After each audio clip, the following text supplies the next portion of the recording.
What it is, what it is, what it is. Y'all know what's the word. Big Sean on Kanye West being signed to good music, his career, Detroit and more, Drink Champs. You feel me? Premiere will premiere soon. Y'all heard. Uh-oh. 2-minute countdown. What's up, Ho? What's up, Nori? What's up, Def Jam? You know what I mean? What's up, Arkansas? Yeah. Big Sean. Yeah, Drink Champs. The most hated TJUDA. You know what I'm talking about? Holla at your man. You feel me? Don't talk down on a player. Talk with a player. You know what I mean? Or just fuck off some motherfucking words. Shit. Fuck you, too. You know what I mean? It's all love, though. You know what I mean? Ain't no love where it ain't gonna get, though. You know what I mean? Yo. Let's get it, though. We out here. Yeah, Drink Champs. Big Sean. YouTube, live, StreamYard, Facebook, Twitter, Big Booming. Yeah, follow me at Twitter, One Big Boomer. Yeah. Street Bag on Twitter. Street Bag 1. Look me up. Twitter, Street Bag 1. Facebook, Booming Out the Frame. Get in the game. YouTube. Get in the game on YouTube, Booming Out the Frame. On Facebook, Street Bag 1. On Twitter. Hey, hold up. Texas, Arkansas, hold up. Wax. Yeah, we down here, man. 12/18/2021. You know what I mean? Holla at your mans, you know, we out here, yeah. 30 seconds to the drop. I'm gonna sit down and roll me about 4 and enjoy the show. So I'll see you on the other side, you know what I mean? We can comment, talk about it, join in on the live, whatever you want to do, you know what I'm saying? Go to the link. Give y'all the link real quick. Feel me? Share that shit. There you go. Right there. They go the link to join in if you want to join in. You feel me? Join in. We got you. Live. We'll talk about the show as it's going down. Let's get it.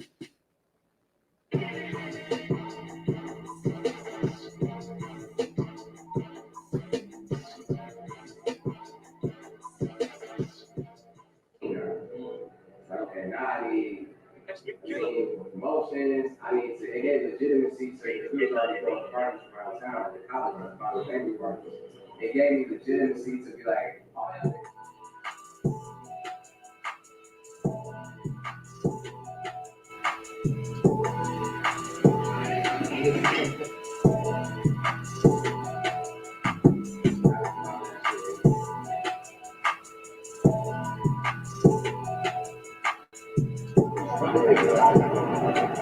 But that's beside the point.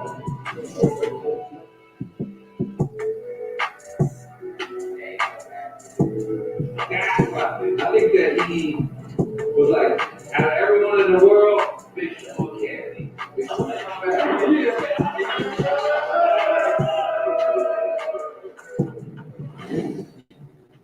What it could be, hopefully it's what it should be. This is your boy N-O-R-E. What up, it's DJ EFN. And this is Drink Champs motherfucking Yappy Hour. Make some noise!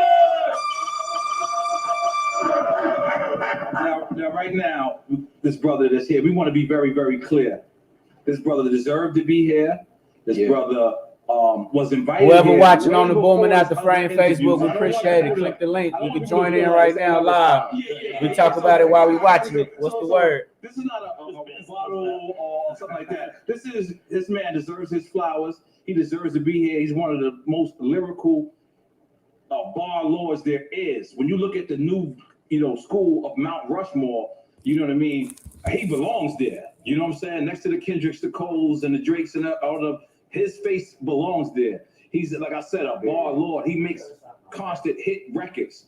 He's out on his own right now. Yeah. He just performed at the goddamn Lions game. Yeah. And tore that shit up. Yeah. So in case you don't know what the fuck we talking about motherfucking show. So how was that performing on Thanksgiving for your hometown, in your hometown? That's the second time I did it. Oh, wow. So it was beautiful. Right. The love they showed, the hometown love is crazy. Yeah, be able to do something like that. Yeah, and you said what? Did somebody say something? Okay. Good. So it's beautiful, and like I said, it's my second time doing it, and the performance was cool because it's like we started in a crowd, went to another part of the stage, went to another part, so the production was cool, and we just had a good time, dog. It was funny though because when I sat in the crowd, everybody was so hyped. Everybody was so live. Oh my god! And you know, they're like, everybody got to stay in your seats. You got to perform stage. And then when I saw it on camera, I was like, people was just like, because I was sitting there for like 10 minutes, so it was like, you know, they had to stay in their seats and not get up with me and get to going. You know what I'm saying? But bro, it was fun, bro. It was crazy. Now Detroit is a real city. And when I say that is for anybody who's never been to Detroit, when my experiences, because I can't describe Detroit in a very articulate way because I've been there, you know, not too much, but I've been there enough to know. But when I've seen in Detroit, it's like super rich and then super poor. That's how it is everywhere though. Right? Now Miami has a middle. No, we got a middle too. That's where that's like kind of like. Okay, that's the part I haven't seen. Like I remember me performing in Detroit. I swear to God, one time. Where at? You remember? I don't remember. It was the shelter of one of those St. Andrews. St. Andrews. And I remember leaving there and me driving back to the hotel and no lights was on. I'm talking about the whole street lights was just gone, except for the casino. Yeah. The casino lights was on and popping. You remember like what time that was? It had to be like early 2000s because it was before Eminem. Before Eminem? It was whatever show it was before Eminem. But I remember. And then this was like your third album. Yeah, and I remember coming back to Detroit, and I remember y'all was also first on medical marijuana. Like y'all was early on that shit. Like I was like, what the fuck? Yeah, and I went to some spot. It was across the street. I was eating.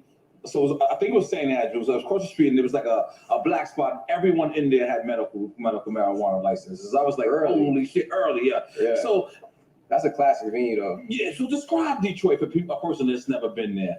And you love your city, man. That's the one thing everyone has to respect about you. Like you love your city. Everybody from the city love that city. Everybody from Detroit, rep Detroit proudly. You know, I done went around the world and felt the city presence everywhere I go. Right. From Japan, London, everywhere. People rocking Detroit hats, LA, New York. Right. You know what I'm saying? It's just like it's a city that's been through so many tough times, bro. That you got no choice but to just be authentically who you are. You're not trying to be nobody else. You're not trying to put on the front. You're not trying to, you know what I'm saying, act Hollywood. You from the D, so you have a built-in resilience. You know, city of champions, lingo, style.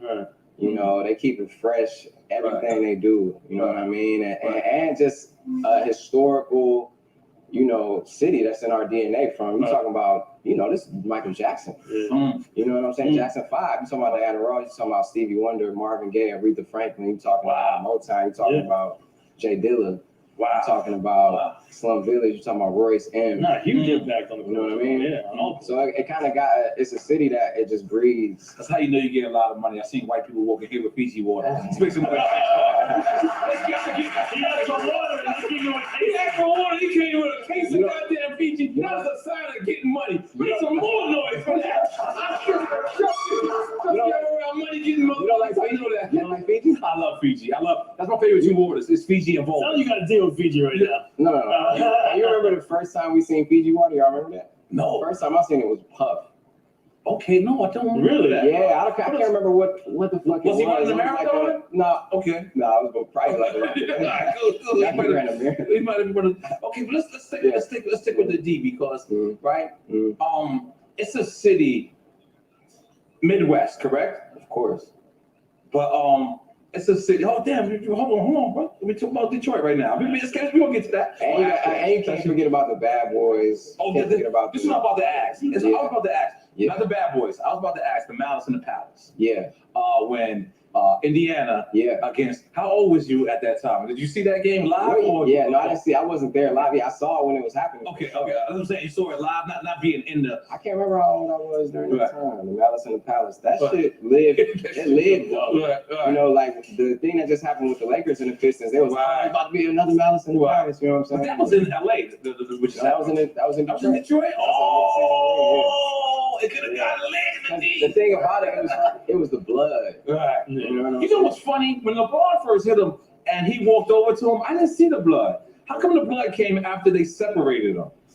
Man, that was like that. That should be some wrestling That was like that wrestling blood. Yeah, that was Axel and Jim Duggan shit right there. I was like, so all right, so you did see that. Well, I'm the creative director for the Detroit Pistons. Oh, whoa. Yeah. That's So it's dope. one of the many jobs I Wow, have. okay. That's another thing. That's People good. from the D, we hustle. Right. So And it's you like got a movie motherfuckers theater from New too? York. And you got a movie theater too? We got a movie theater too. Okay. The creative In Detroit? director for the Pistons. It's not open yet, so we just started building it. It's a process, bro. Wow. We was gonna build it at another location, Okay. and for God works in mysterious ways because it didn't work out in that location, and then the pandemic happened. Right. Movie theaters was dead. Yeah, you wasn't gonna be able to. Motherfuckers didn't. Yeah. You know what I'm saying? So it Yeah. would have been worst case scenario. We opened it and it just completely fell flat as a new business. So now we got a new location that's right over on Wayne State. It could be hard dealing with the city sometimes. You know what I'm saying? It's like, cause it's right there on the campus. They building a bridge over the freeway. So it's like, I need Wayne State to really get that like ball moving up. Keep it moving and keep it building, you know, because it's just so many steps to like that's commercial real estate. Right. So that's a big deal, and that's my first deal like that. You know what I'm saying? Where I'm actually part owner of the actual real estate, not just the movie theater. Not just the movie theater. And what's crazy is there is no movie theater in the city of Detroit. They like, it might be 5 minutes out of Detroit, 8 minutes, but not in this. That's crazy, right? Wait a minute. Hold on. I've never heard of that. Wait a minute. Time out. Yeah. You went too fast. Wait a minute. I know. Did you just say there's no movie theater in the whole city? The whole city? Like, all right, whoa. 8 miles, 9 There used miles. to be one down at the Renaissance Center, but they closed that down. So this is why it's a big deal, because I'm trying to do more than a theater. I'm trying to have it be a place for the community, a place where creatives can premiere their videos, premiere their independent films, have real film premieres there. You know what I'm saying? Have a place where people can have presentations, where like community centers, workshops, just somewhere where the people can really come together in the city and it'd be like an entertainment hub. And have, you know, bowling, everything else too that a movie theater can do. I want it. It's supposed to be the biggest screen in the world too. Oh wow! In North America. You're going big, You're going big, bro. But it's a lot of things, you know how fucking important it is to diversify your portfolio. Diversify your funds, nigga. Yeah, we starting a VC too, a venture capitalist fund. Oh wow! Where we're gonna be, you know, funding. You said VC, I thought virtual. Nah. Big money on that shit though. Yeah, no, but it's a first of its kind because it's we're doing it like, you know, most venture capitalists where how it traditionally ran, but we're also doing half of the funds being in the stock market because I got the right people. The money I put into like all the stocks and things already, I've already been able to double in like a short amount of time. So I'm trying to give people that opportunity. Trying to give people that opportunity to just invest. You know, it's 100% Black owned. I'm part of this company, Ember. That's like, you ever heard of them? So it's a mug that keeps your tea or coffee the same temperature. Oh, there it is. You heard of that? Yeah, that's that. You down with that? Yeah, I invested in that. And it's also being used in the medical field. So they're using it to keep organs, you know, for organs to travel a long way and keep it the same temperature. So that's what it's transitioning into as well. So that's one of the things. I'm investing in Uber. I'm invested in, you know, a lot of things that I've been blessed to have OGs that help guide me in that way. So I'm just trying to like pass that on. And those investments you're doing them on your own or through the venture capital from you? Those were actually just on my own. Right. But, you know, I was sitting with my mom, talking with my homie Jerry, talking with a lot of people. And it's like, we got to figure out a way to do that for the people too, give people the opportunity because that financial literacy, some shit, they don't really be teaching us, bro. Yeah. That's real shit. Yeah. That's real shit. The furthest you get in school is fucking filling out a check. That's the furthest we got. Right. Lee, you bring it now, Lee. Bring it now. So, Sean, we just want you to know, like, our show is about giving people their flowers. We didn't make that statement up, but we made that statement famous in this game. We wanted to tell people to their face that how much we appreciate them, how much they deliver into the game and all that. So we want to give you your flowers. You know what I'm saying? Straight to straight. You know what I'm saying? You know what I mean? That's hard. Shout out to With the Flowers. With the Flowers on my head. Yeah. You know what I'm saying? Make some number. So appreciate that, bro. Yes. Well, you know, we work hard. Yes. And I like to give you your flowers too. Yeah. You know Well, hold on. what So I'm I want to saying? But hold on, before you get into that, shit, when I first met you, and I remember I came up to you and I was like, yo, man, I got love for you. You know, your first album, RE, you know what I'm saying? I fuck with you. And then,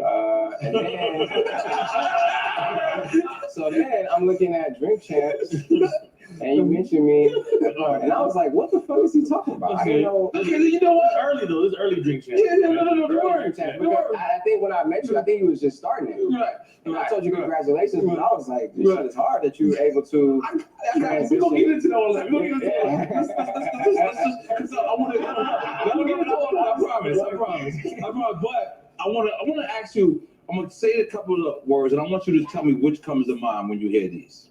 Oh, When you hear this. Okay, damn. Oh, Mash, you sending me mad shit. Okay. Sending me too much. Okay. Finally famous. What do you think of when you think of that? Man, I think of the parties that we threw from out of high school. That was like our clique name, Finally Famous. So that was we used to throw parties in Club Blue. Anybody in Detroit know Club Blue, knew Plan B. And we would go to Bowling Green, Michigan State, throw parties everywhere around the city. And those were my first shows. You know what I'm saying? So I started from battle rapping in high school to, and then, you know, doing the Friday Night Cypher, which was a show on the radio station during high school when my grandma had a stroke. And that's the only reason I had a car is because she had just got a car and then had a stroke where half her body got paralyzed. God bless. So, anyway, you know, it happens, you know. But that gave me the opportunity to be able to get across the city. So I would be, you know, everywhere I needed to be, open mics, battle rapping and everything. So yeah, that's what, and you know, my first album, my first mixtapes. Right. I really, even though I did have obviously an amazing cosign, I really had to build that shit. Yeah. Right. You know, because there were other people who had that same cosign. And there's still other people got that cosign and it ain't happening for them. Yeah, I really had to put in that work. It didn't feel like that cosign was overt in the beginning. Like it didn't seem like it was in everybody's face. Right. So it did have to work for you. It was that era, like, you know, right after the dedication mixtapes and all, like 50 Cent mixtapes and who else was going crazy on the mixtape circuit? Like, definitely Wayne was like, you know, that was what we used to ride to school listening to, was Dedication 1, Dedication 2, you know what I'm saying, Carter. And that was like the mixtape era. He really, I feel like, helped. Him and Jeezy too helped, like, really. The mixtape era? Yeah, so like at least from my perspective, like, I could be wrong too, but like, you know. No, you make a valid point. But I'm talking about because you remember that mixtape, that Piff, that like, that era. You know what I'm saying, live mixtapes. That was like it led into that, and that was what me, Cole, Dre, Wale, we took advantage of. Right. You know what I'm saying? Okay. And Kendrick. Right. I believe. Yeah, mixtapes. I believe. So Wiz, you know what I'm saying? How about this? Wiz. Yeah. Hall of Fame. Second album. Okay. What do you think? Learning process. I did it with no ID. All my albums was just like reflections of where I was at in life. You know what I'm saying? That's what I'm asking. Yeah. And that was just, it was fast. Everything was just moving so fucking fast. That was my first time where I was listening to people say, like, you gotta hurry up, you gotta drop this, you gotta. We need to catch the date. Yeah, that's the only album that I was rushed on, because I also dropped my Detroit mixtape, which I consider is one of my best albums too. And I dropped that, both of those around the same time, and I just felt the pressure of, like, it was one of the times. But Detroit one wasn't considered an album; that was considered a mixtape. I was considered a mixtape, but it was an album though. It was all original music. Okay.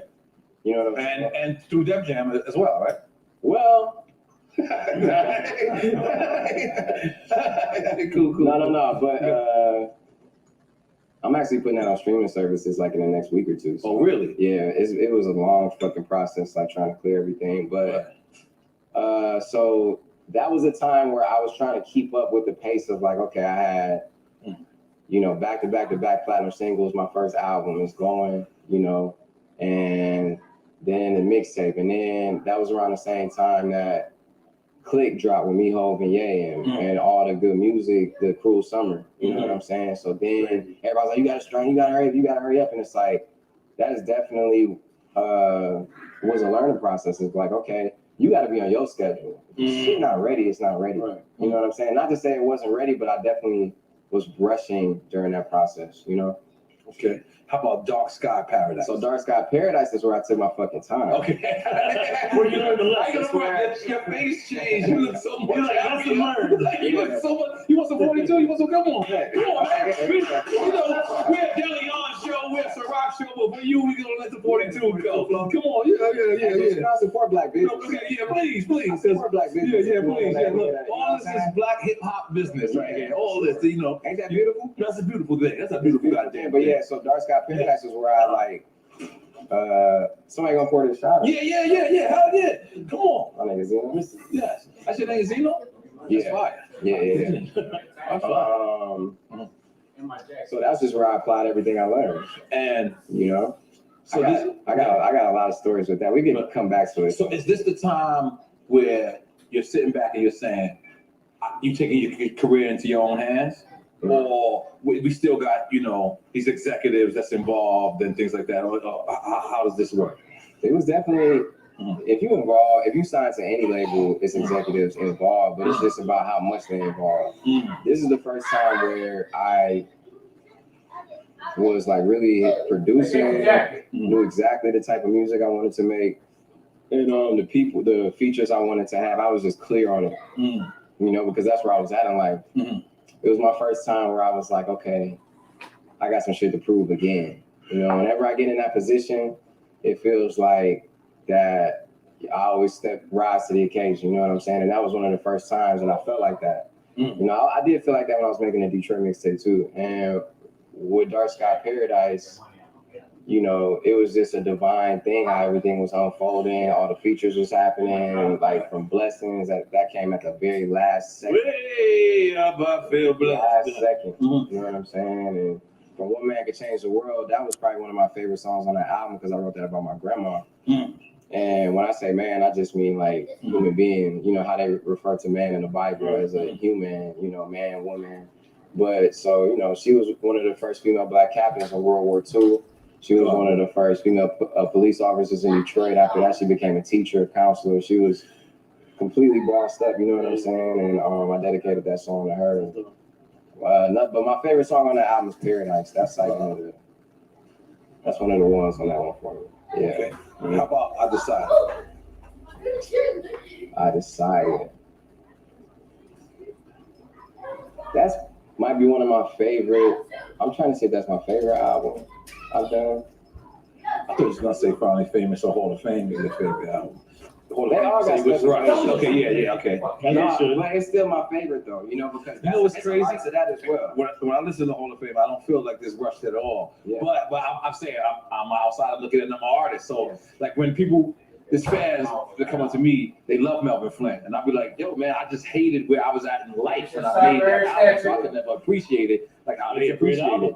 But I decided I'm up. So where was you at? Yeah. Like, So and again, well, yeah, okay. Let's talk about I decided. I had a dream. I remember calling one of my niggas up, and I had a dream that I was an old man and had regretted everything I fucking did wrong in life. I straight up had a that's dream. deep. You know, that's deep. I never heard I had a like fucking that. dream like that, bro.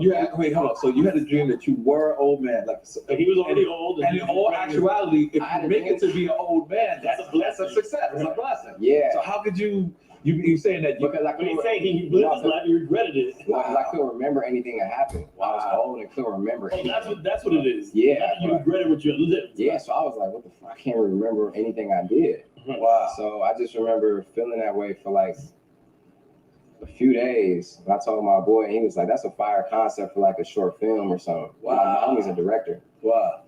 And my homie Lawrence. And then as I was getting in the studio, for some reason that energy just transferred into the studio, you know, and that was kind of the whole overlying concept of the album is like living life with the wisdom of your older self, but coming to it as approaching it as your present self, you know what I'm saying? Because all you really got is that moment. So that was for I decided how I was feeling at the time, you know. Okay. So how about Double or Nothing with Metro Boomin? That was just straight fun. Fun. Yeah, I was in Atlanta. Because I thought that was like a mixtape at first, but it seems like they counted as an album. No, it's a mixtape. It's a mixtape. They didn't count on my motherfucking contract. Let me be quiet, man. Them jamming in the building. Yeah. They pushing that shit as an album, my brother. Look at that. Yeah, because I also did 2088 with Janae. Oh, and that was an album. Not an album. That's not an album, but they can't put it out. They bullshitting me. Oh, yeah. You gotta go do some accounting. Okay, but double or nothing. Let's go. That's one you said. Yeah, Metro. That was just fun, bro. We was like in Atlanta. That was my like just moving, and that was the first time that I wanted to work with a producer solely, and he was just like, "Don't think about it, just go in there and lay it down." Like a lot of those, everything on there was just like it. I usually go back, I usually listen, and it was just like recorded, done, out. So if you were to your album, what Metro helped you with the album with Hit Boy that you just dropped, right? Well, that was an EP too. Okay, that's an EP too. Okay, yeah, that's only like 5 or 6 songs. Okay. Yeah. So my last album was Detroit 2. Okay, yeah, that's my last one. Yeah. Detroit 2. Oh yeah. Yeah. So where you was at? Let's get into that. Yeah, where I was at with Detroit 2. Yeah. That was my 5th album.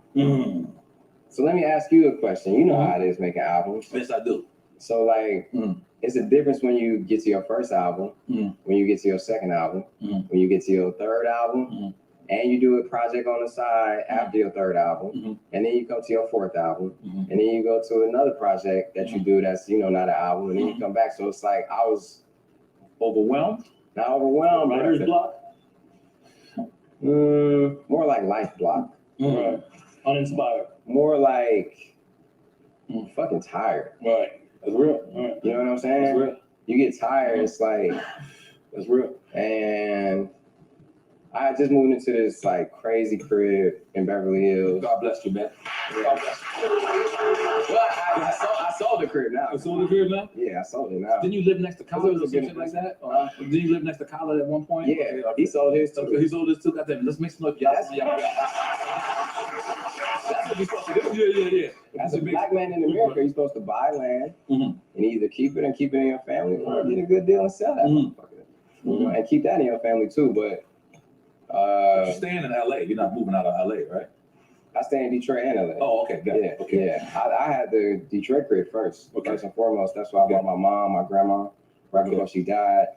That was the first thing I did. That was my first big purchase. So Detroit 2. So Detroit 2. So Detroit 2. I grew a lot as a person, bro. Because I went through the real nigga shit. Like when you go through, let me scratch that. I went through real people shit. Yeah. You know, and that's like learning to deal with how you feel. You know what I'm saying? I don't be heavy into like drugs and shit. There was a point in my life where I did experience like Molly. What are you fucking with? I was fucking with Adderall. Adderall. You like to be focused. You're a focused type of dude. Yeah. Oh, okay. Yeah. Adderall. That's motherfuckers want to study. Yeah. You focus. You want to be focused. Okay. Yeah. And I was starting to feel like I couldn't function without this shit. So I gave it up, right?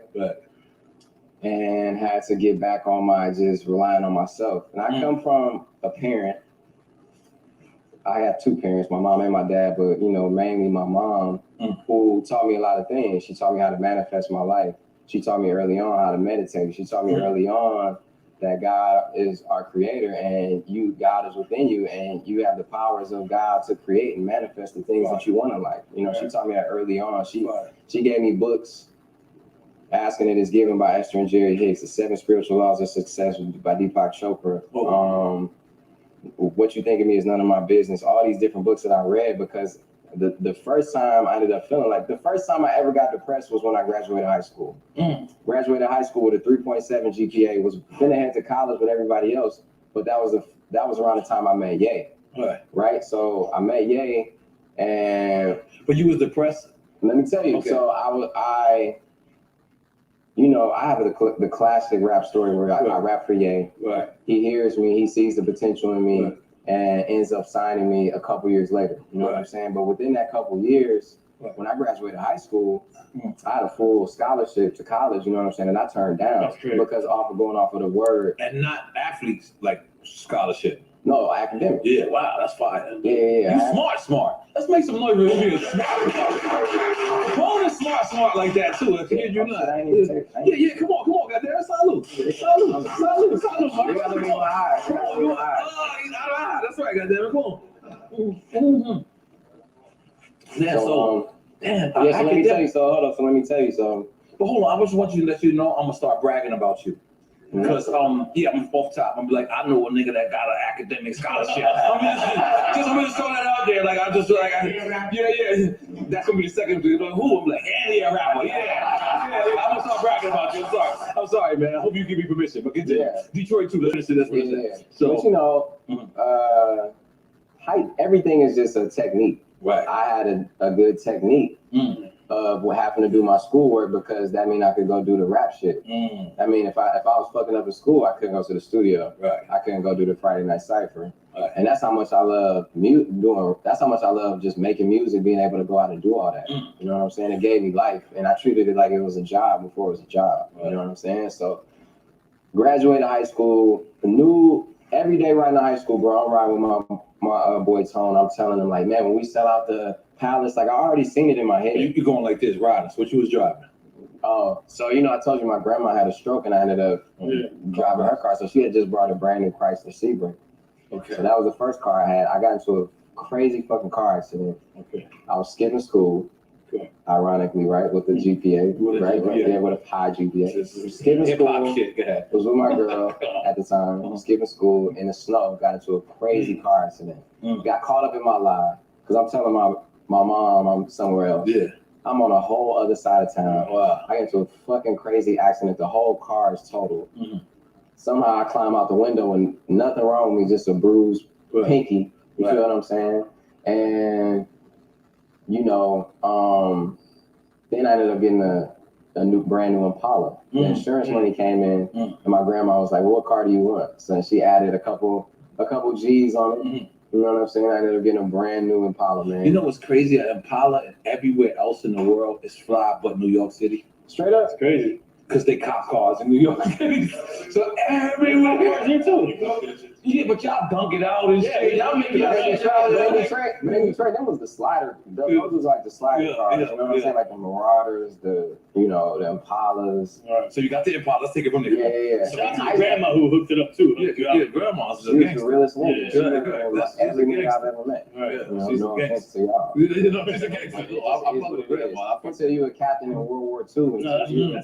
You know what I'm saying? Like, you can't even tell me otherwise, So anyway, she got me the Impala, and she respected me, and I respected her. She respected that I was trying to do something productive, you know what I'm saying? Because I have family members, I have friends, I had everybody who was doing everything that I ain't want to do. They was selling this, doing that, getting locked up, doing. But when you're saying you're a rapper, there's no one else that you could relate your story to. Right? Because it's only Eminem at this time, right? From Detroit. And let's just be clear. There's more than Eminem. I mean, at the time, I'm saying even at the time. No, I'm telling you.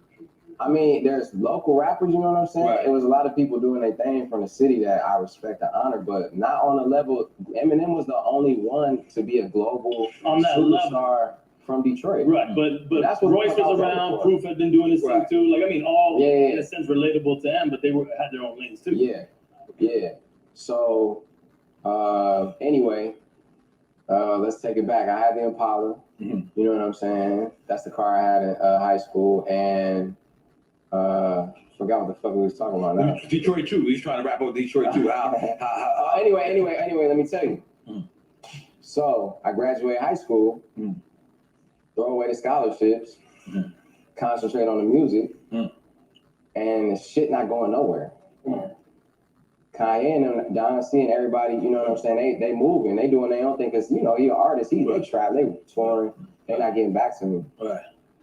I don't know what the fuck going on. Right. And I gave up everything I had going for myself. You know what I'm saying? So I'm staying in the same room that I've been sleeping in for my whole life. Everybody, all my friends off to college, up in Michigan State, U of M, Bowling Green, all these different places. And I'm like, damn, I'm feeling like shit. That was my first battle with depression. And it felt like I was stuck. months would go by. I would go visit my friends in school. They'd be like, man, you might as well just came to school. What's up with your deal, man? You getting a record deal? Like, what the fuck is going on? And you didn't drop a record at this time? I was trying to, but it wasn't doing shit. You know what I'm saying? So, no, actually I didn't. I'm tripping. No, I take that back. I didn't drop a record. But I just was relying on, this was another lesson I learned, relying on the record deal to come in for me. It taught me to get proactive instead of reactive. You know what I'm saying? It's taught me to be proactive. So I'm like, okay, what the fuck can I do? And that's when my mom introduced me to these books, these methods, these meditations, these different things. And okay, I was like, I started small. I started with realistic goals, was writing them down every day, meditating every day. I had a discipline. You know what I'm saying? Because I realized, obviously, where you lack at in life, if it's a talent or something, you make up for it in discipline. That's what you got to do. So I just was like, if I don't have this record deal, I'm going to get this shit any way I can. So I'm meditating every day, writing goals down, making vision boards, doing all this stuff. And then, I get a word back from Ye and them.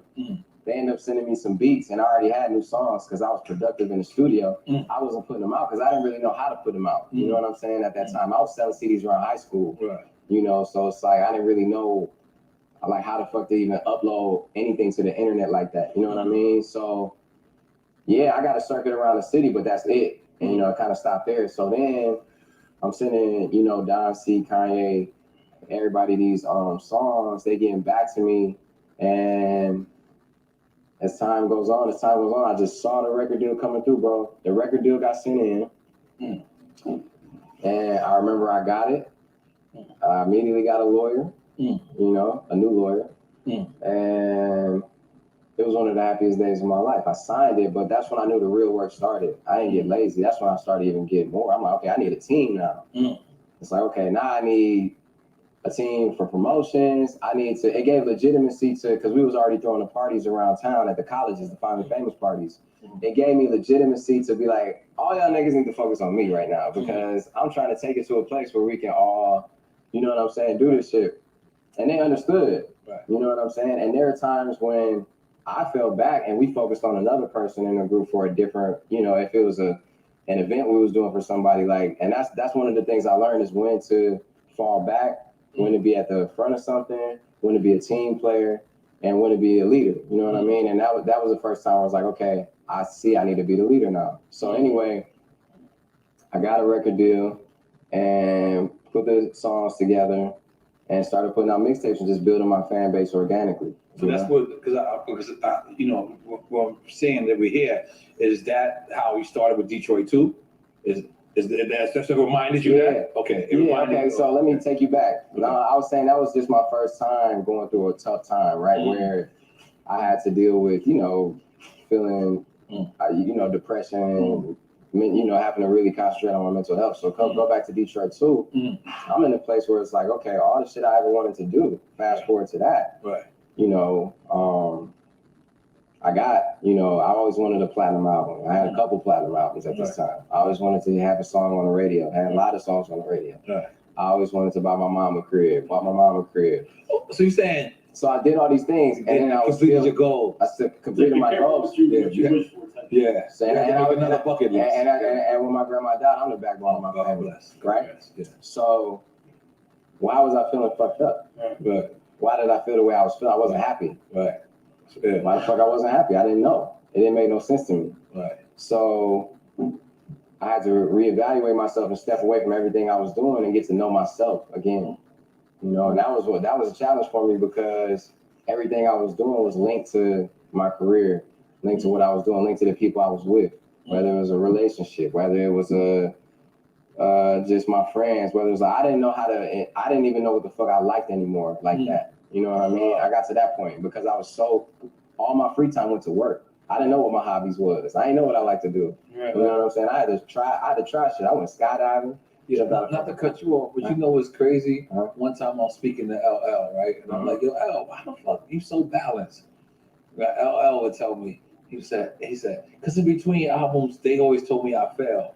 Meaning, if you look at LL's career, one of his albums went platinum, the next one went gold, which is a success in anyone else's world. But to him, they would go back to him and say, your last one went double platinum. So it was crazy. So he had a certain balance to him, which was crazy. But let me ask you a question, because I heard you got your photographer fired because they took pictures of Beyonce and Jay-Z. Is this true? No. Is this true? Some shit like that. Your photographer took a phony a picture of and he got fired. This is crazy. A photographer? Yeah. Huh? Oh, he wasn't a photographer. And he didn't take a picture of Jay-Z and Beyonce. Yeah. Okay. Okay. Let's get into this tweet. What happened? Okay. Let me go back to that. Let me think. We were out working on. So he works for you. He used to work for you at the time. Friends, yeah. Okay. What did he do? What you know when you hire your friends for everything, when you first getting it going, yes, we go.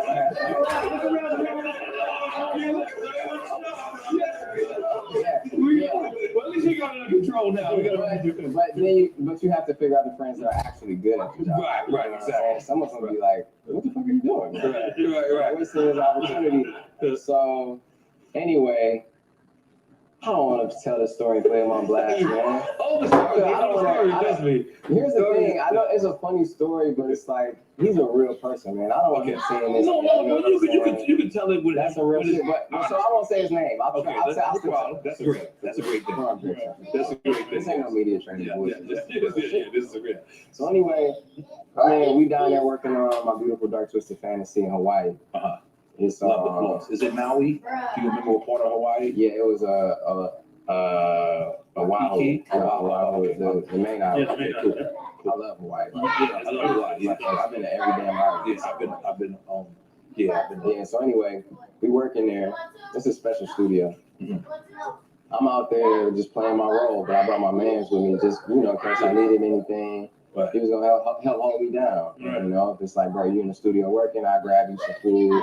Yeah. It's holding me down. You know what I'm saying? So. Plus, he in Hawaii right now. In Hawaii.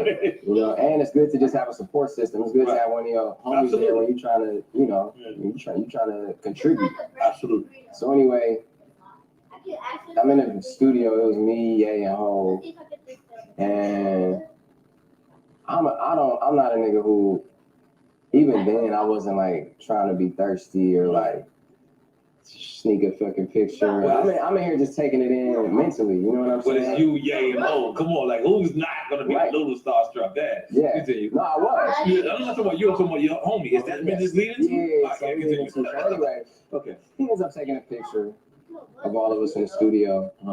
And is he in it? He's not in it. Oh, he's not in it. He just takes a sneak picture. Didn't tell me. Ends up tweeting it. And he just picked up on all hip hop and things like that. And I don't know who saw it, but it got to either Ye or Ho's attention, and they came at me and they thought it was me. Oh wow! Because it didn't make any sense because it's I wasn't really even known at that time, and it was Kanye, Jay-Z, Beyonce, Big Sean. People were who the fuck is Big Sean? So it looked like I planted this shit, right? Anyway.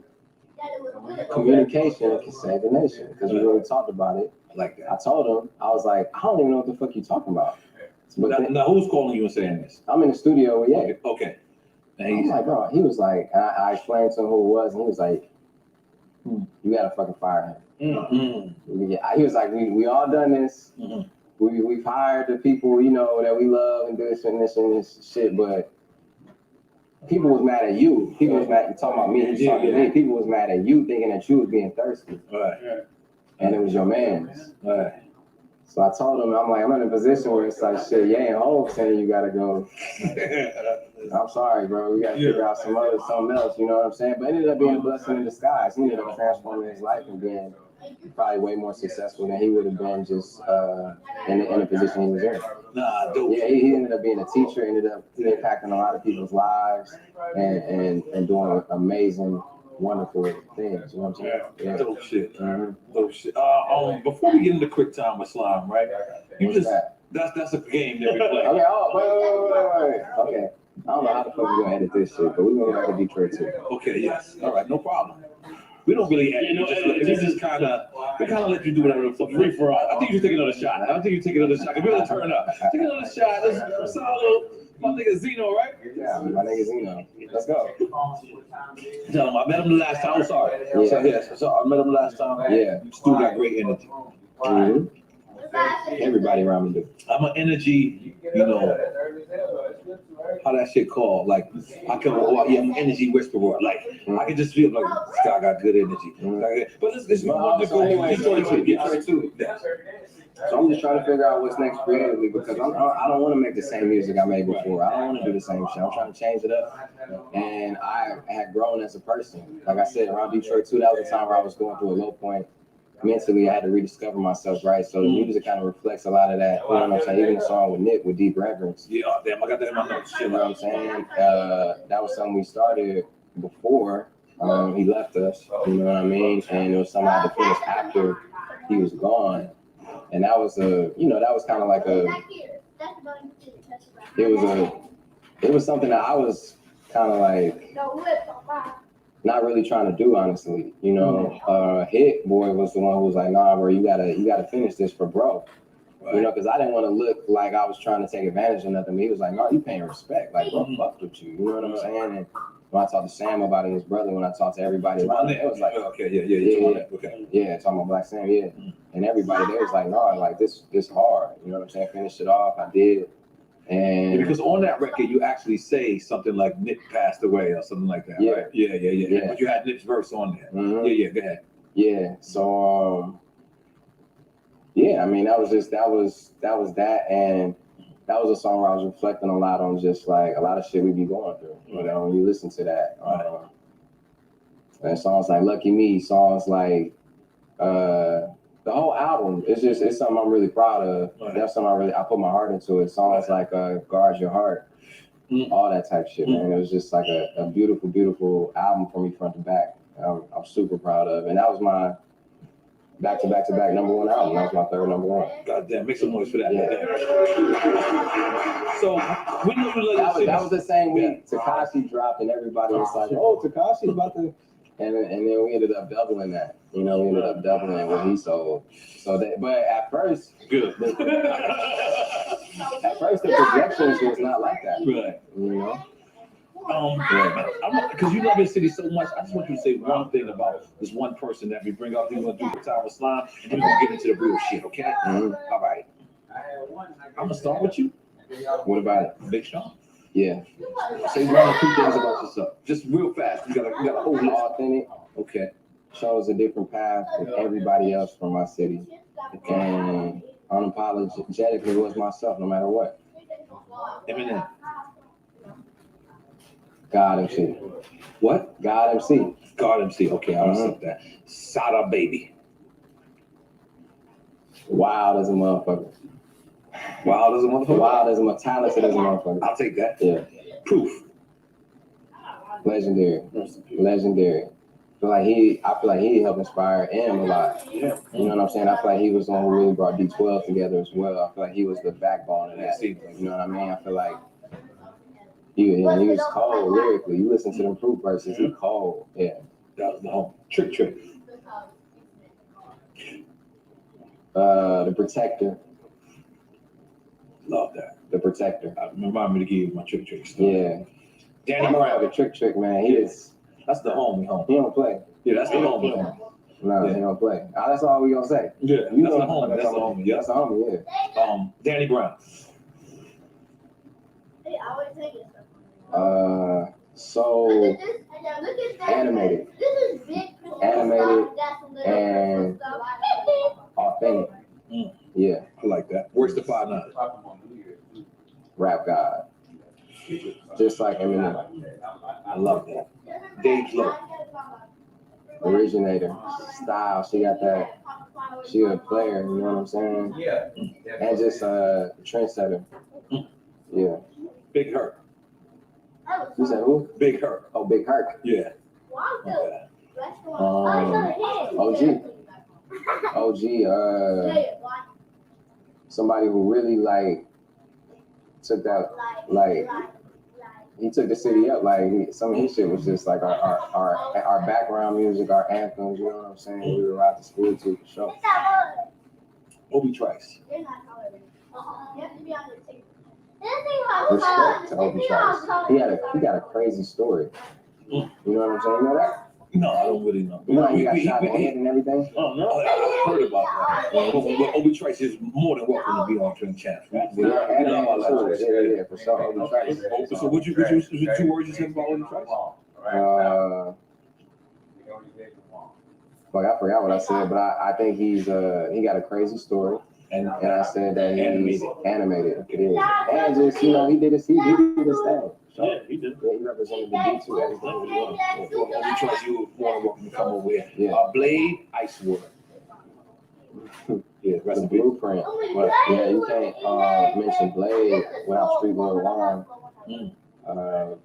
who was my OG. And somebody who took me in before the budgets came in, where I was recording in his studio, and while he was fighting the federal case and everything. So he get all my respect. Street Lord Juan, Street Lords, Blade Icewood. Blade Icewood was the first ghetto superstar from the city. Am I wrong? Yeah, period. How about and then I believe this is the last one. No. Okay, Jay Dilla.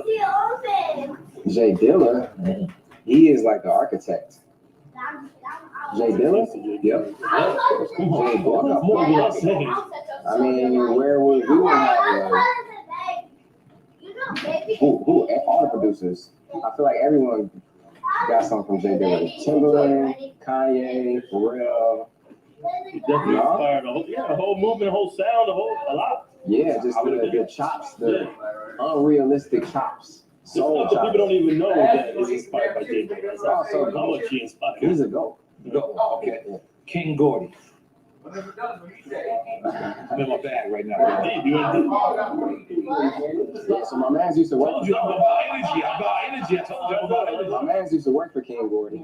Let's talk about it. King Gordy, motherfucking words. He would chop them words up, man. King Gordy, motherfucking flows crazy. Yeah. Your brother too. Yeah, you in here in a group with your bro. Yeah, the Faculous. God damn it. Yeah. So I'm talking about, I'm digging deep. Yeah. Well, I mean, I'm just showing you I got, real Detroit niggas that's with me from the beginning that's still with me. You know what I mean? Yeah. Okay. Cash Doll. She's like the Detroit princess. She's pregnant right now. I seen her baby shower somewhere. It looked so beautiful. I never had the pleasure of meeting Cash Doll. My wife is here. Somebody make sure she's good. She's good. All right. Yeah. I never had the pleasure of meeting Cash Doll, but I seen her baby shower. Made me want to have a baby immediately. Wow. Yeah. Do you have any babies? Yes, I have baby. I'm loaded. Okay. All right, well, let me say something about Cash Doll. I say like princess or queen because she is a queen, but it's like I feel like she's still growing into like her stardom. Like how a princess would. There's more to grow. I feel like there's more for her to grow. Yeah, I feel like musically, she was on BMF going crazy on 50 show. Okay. And yeah, I think she got a long career ahead of her too. That's my motherfucking. I love that. Bizarre.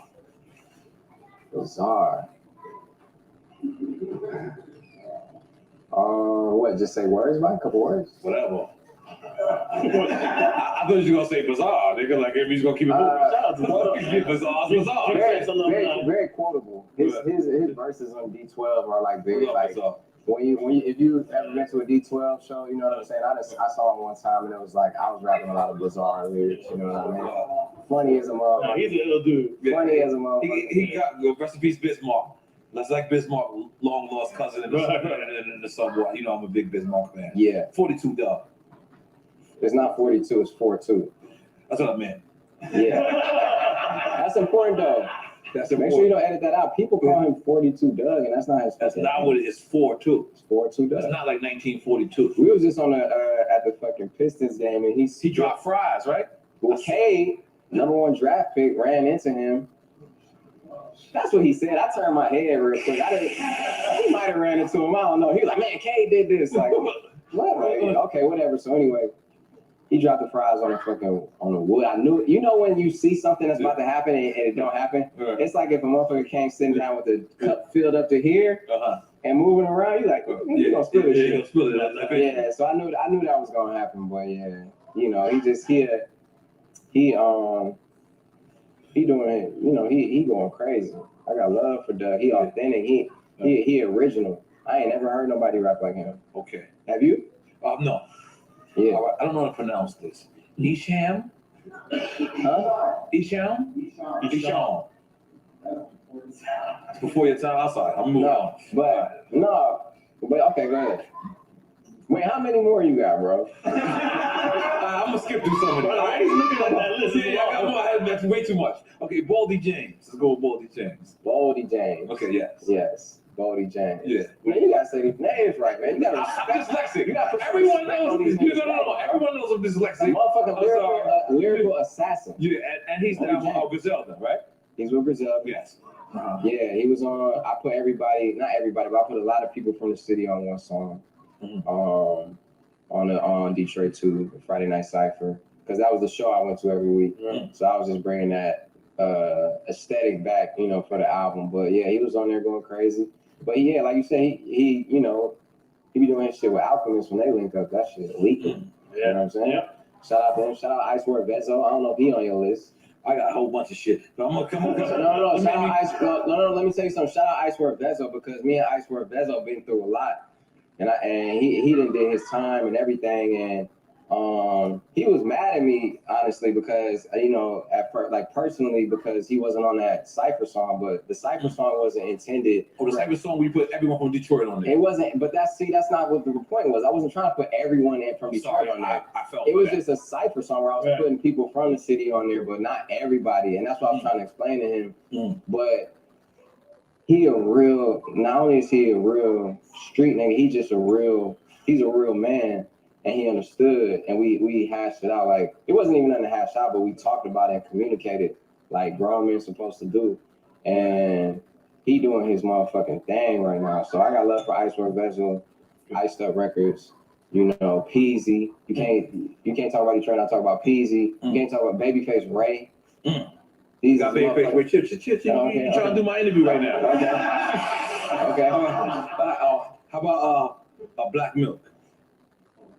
Oh shit, he like authentic Detroit hip hop. You know how he's like a rapper producer that, like, before that term was even so widely used so much, you know, he was making his own beats, rapping, and just going crazy. Yeah, he been ill. Yeah. Okay. Let's make some noise for that. Got that.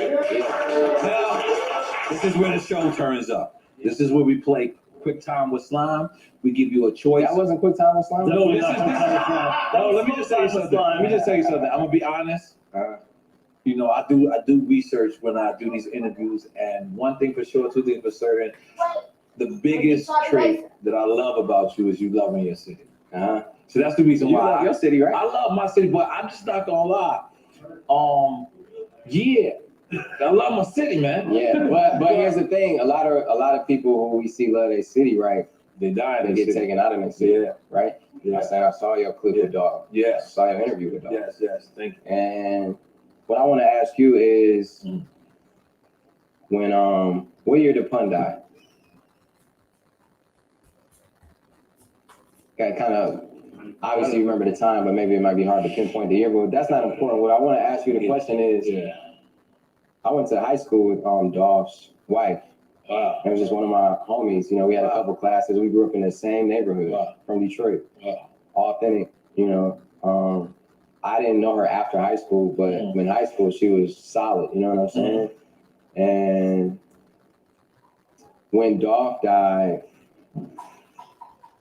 or when Nipsey died, you know, I hate when I go on the internet and see another rapper die or some bullshit like that, because they're more than that. They pillars in their community, they pillars in their hood, right? So what I wanted to ask you is, when Pun died, did it feel like was it a similar energy like when Nip died, when Dolph went? Like, how was it, or was it different back then? You know what I mean? No, it definitely was different. It's Pun dying was different for me. This is a great question. I don't think I've ever got asked that question, especially not on this platform. When Pun died, it was different because it's fucked up for me to say this. Gonna sound so crazy. I'm used to it being a shootout. I'm used to it being a drive-by. I'm used to it being a stabbing. Yeah, murder. Like, I remember going to Pun's casket, and everyone had like 15 minutes at Pun's casket, and I was standing there. I was sitting down. I was froze, and I just froze. So I didn't know if I was there for 15 minutes or 25 minutes or 30 minutes. I didn't know. But I remember all the terror squad coming up to me and saying, he's not in pain no more. So I was like, in pain? Like, what the fuck? Like, I almost was offended that they told me that. Like, what do you mean in pain? Because I never seen Pun in pain. But what I realized was Pun was an actor in front of me. Me and him was friends. So when he was in pain, he never showed it to me. So it would be times where we would be talking, just like how me, you right now, we all talking. Yeah. And Pun would fall asleep. So he'd be like, narcolepsy. So I used to think I was boring. Yeah, I heard he fell asleep on stage one time performing. Oh, I don't know about that, but I'm talking about me and him just conversing. So I just think it was me. I was like, all right, let me step my story up or something. like, because I don't want this motherfucker falling asleep on me. Damn. And what I didn't know about narcolepsy, I didn't know about sleep apnea, I didn't know about none of that shit. So that's the reason why Pun is hit a little different, because Pun's really could have been avoided, just like Nipsey, and just like who else we was talking about? I forgot. Dolph, just like Dolph. I actually literally told too many Dolph, to mention. It's too many. I literally told Dolph that, and I really took a liking to him, and he really took a liking to me, because I was like his first interview where I didn't bring up, the opposition, the other side that he was supposed to be beefing with. Yeah. So if you look at the whole interview, I never bring that up. So when the interview was done, he walks up to me at EFN and he goes, "Thank y'all," and I'm like, we doing our job. But he's like, he really understood what we were doing by not bringing up that, because it would I don't know, because I don't know where this situation is at now, and I'm sure you understand what I'm saying. But one of the things I wanted to say though about that, because it just feel like lately it's been tragedy after tragedy after fucking tragedy. Do you think being a rapper is a dangerous job in America? I think one of them. I think being a human being is, but of course, but I mean of course it is. It is, because everything is amplified. But let me say something though. When I saw the Snoop Dogg interview, and he was talking about how when he rapped about being on a murder case, he was up on trial for murder. Yeah. He said, that's the first time I saw my words manifest into fruition. Yeah. And as human beings, we had a power to create anything, right, that we want. We are God body, right? It's like when we say we broke and then we talk about we being rich. Yeah. Our raps didn't actually be rich. I talked about being on Melrose before I even stepped foot on Melrose, or going on shopping sprees. Yeah. Okay. That's why I went on shopping sprees before I went on shopping sprees. Like, God damn it, let's make some noise for your Let's go, let's go. What I'm saying is, Snoop said he rapped about murder and was on trial for murder. Okay. Wow. Okay, so what I'm saying is we don't want that type of case. No, we don't. But what I'm saying is, as people and as rappers or musicians, our voices get amplified. Yes, it does. So, like you said, when we rap about things like that, or buying our parents a house, or buying our, grandparents, whatever, taking care of our family, all the things we rap about, and when we rap about all those other things though that we rap about, I hate it when it manifests in that way. The law of attractions too. I hate it when it manifests in that way. Right. I hate it when motherfuckers rapping about that shit and then it happens. And that's one of the cases that I see happen over and over. And I wonder if artists will be more conscious of that. I don't know. Right. Like I loved when you rolled up. I love the fact, a lot of us get to a certain level. I'm like, I don't need security. I'm gonna tell you, man, places that you go is wild places. Keep your fucking security, right? Like don't let I go a lot of places without security. Yeah, but don't let people gas you, man. Keep that. So this is like I'm gonna keep it real though. I'm one of those people. I go to the fucking movies by myself. I just be going out, and it just I like having that alone time. Right. Yeah. But I'm gonna just keep it real with you. I'm not a street nigga like that. Yeah. I'm from the streets. Right. But that's something that I chose not to be a part of necessarily. As show the movie theaters in Brentwood or some shit like that. Brentwood. Don't be going to the movie theater in motherfucking Opelika, all right? That shit gonna be different everywhere now. That shit gonna be different. I'm gonna just tell you. All right, so look, this is called Quick Time or Slime. So if you pick both, being political You're being politically correct because you know we all got friends in hip hop, right? So if I ask you a question, we're all drinking. Okay. Yeah, so we all drink. So you take a shot. So this is the shot that you take. That's your drink. Wait, what is this shit called? It's called quick time or slime. So it's just one or the other, or you can pick both. You pick both. You take a shot. Pick neither. You take a shot. Okay. Clear. You can do De Leon. You know we pushing De Leon. You know what I'm saying? We under contract. God damn it, let's make some noise. So you got to my De Leon. We're both people in the building. Ciroc in the building. Everything okay. So Drake or Wayne? Wayne. Oh, that was easy. Scarface or Ice Cube? Good, take a shot, Sean. It's okay. Wait, hold on. Okay. I gotta think about this. I was pushing it too much. All right, so. And just to be clear, Drake or Wayne, because there would be no Drake without Wayne. So you went Wayne, I forgot. So I went Wayne. Okay, yes. Yeah. That makes sense.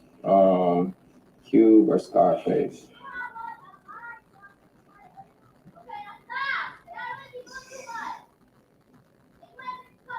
Scarf. You can take a shot, man. You say both? You ain't gotta make it that hard. I love both. We got I love both of them. No. I'll choose one.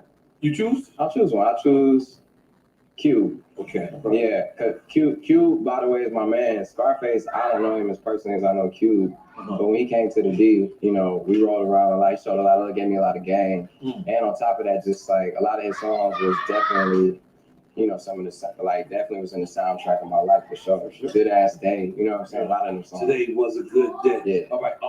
Outkast or UGK? I'm sorry. Good ass day is a Detroit song. Today was a good day. I'm tripping. Yeah. No, I'm gonna stick with the y'all. The Bun hit me up today, actually. So the UGK. So Outkast or UGK? You going UGK?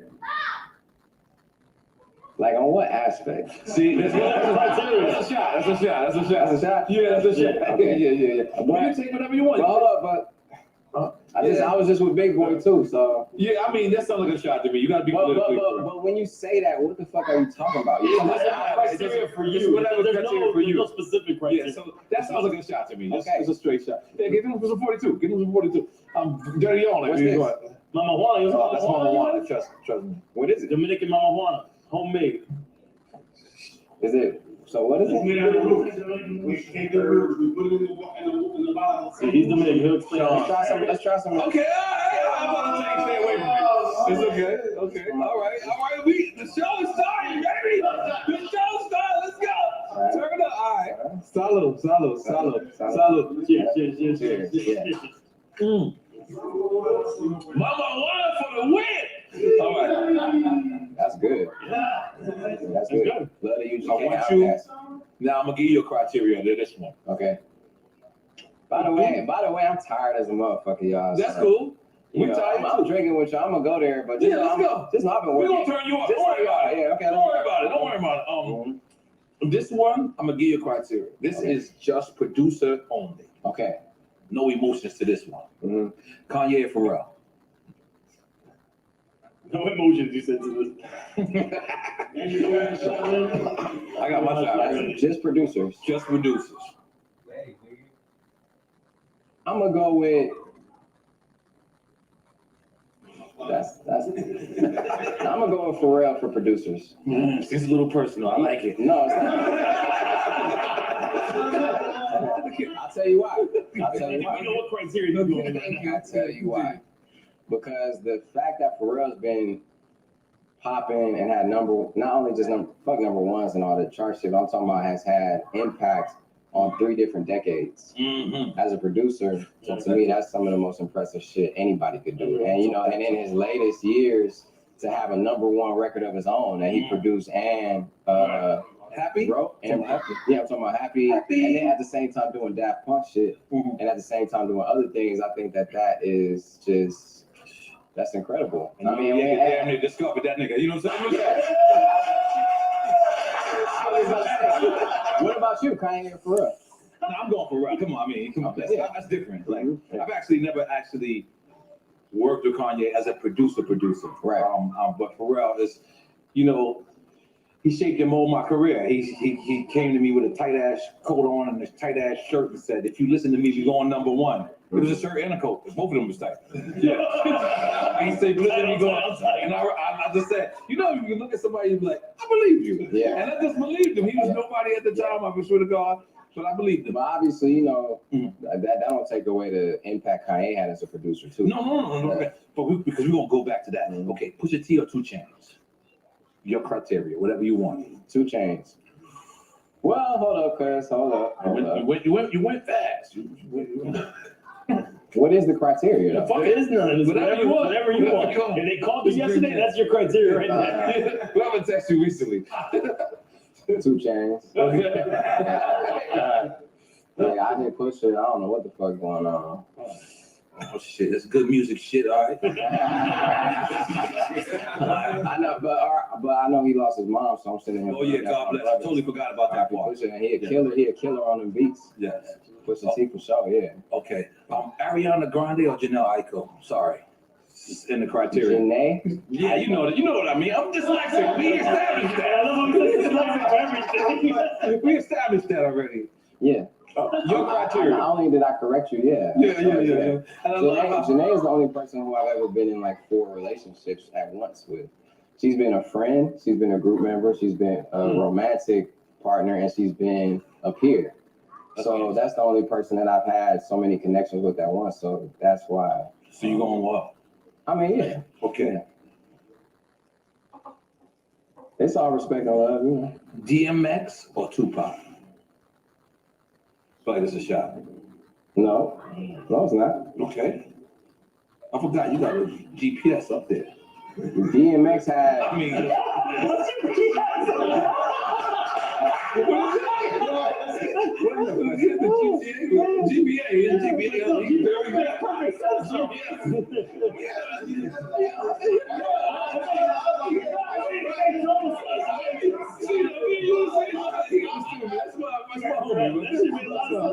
I'm sorry, go ahead. Flesh of my flesh, blood of my blood. Like when that came out, that was one of the first rap albums that I truly got into. You know what I'm saying? So Flesh of my flesh, blood of my blood. That's when he's in the tub with that's when he dropped. That's when he dropped those albums back to back. Yes, at the same time. That's that had an impact on me, but also All Eyes on Me was one of the first albums too that I really got into. And if I had to pick one, I'm gonna have to take a shot. Okay, I respect that. Because you was thinking way too hard. I respect that. And you, by the way, the original question is Dark as Hell is Hot versus All Eyes on Me. So what the fuck? No. I changed it to DMX. Yeah. I'm dyslexic. Just blame everything on dyslexia. That's right. Salute, John. Salute.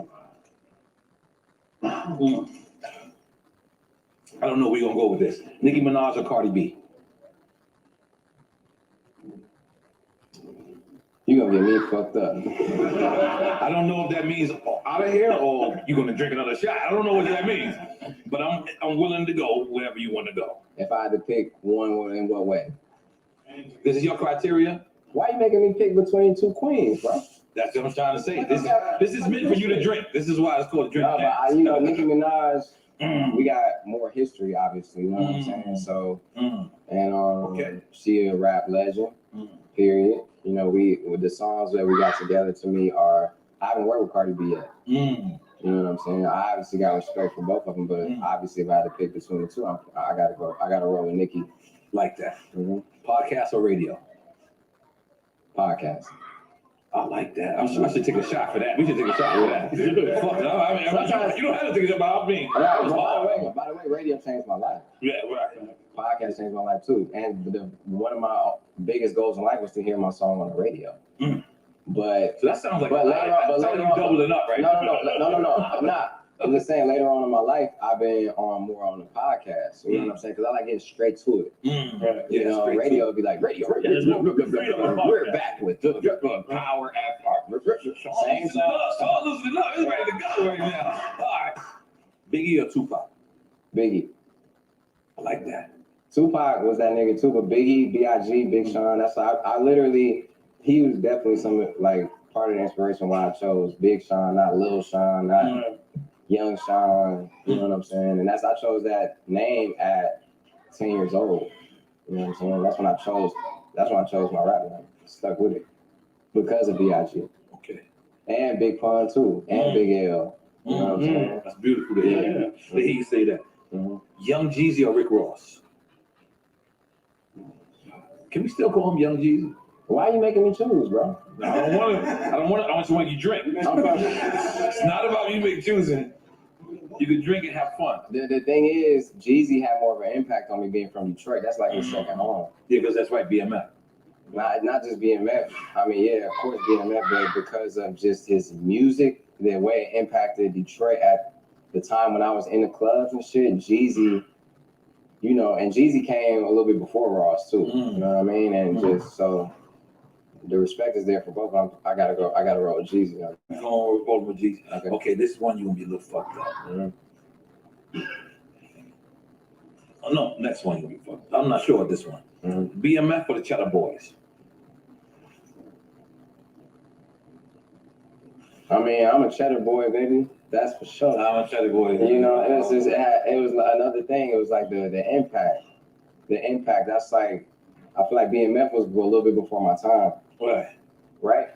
A little bit. Like I'm talking about like. Okay. Yeah, when I was rolling around, like Cheddar Boys had that shit on lock. You know, when I was in middle school. Yeah.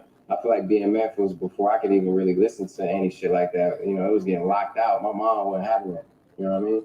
Okay. But BMF going crazy right now. You know, shout out Lil Meek, shout out 50, shout out everybody. That shit is fire. I like how they paint the picture of the city. I'm going to watch it. Don't blow it up for me. Okay. Cause I'm a binge watcher. 4-2. Cause you what you said? You said his name is not 42. It's 4-2. 4-2 Doug or T Grizzly. You can take a shot. Yeah.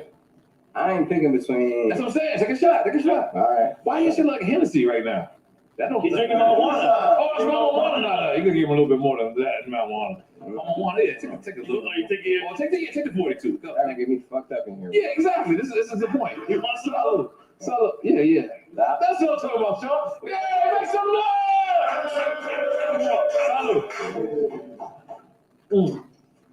Okay. It ain't gonna pick between you. Okay. Dream Doll or Doja Cat?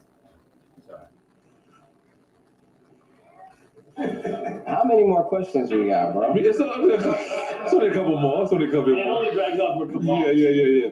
Bro, what the fuck? Dream You Doll? want to take a shot? I mean, Doja Cat? Yeah. I don't know. What the fuck? Huh? You want to take a shot? I know Doja Cat. I don't think I've even met Dream Doll. So you going Doja Cat? Going Doja Cat. Okay. I don't even know the Kendrick or J. Cole? You said that?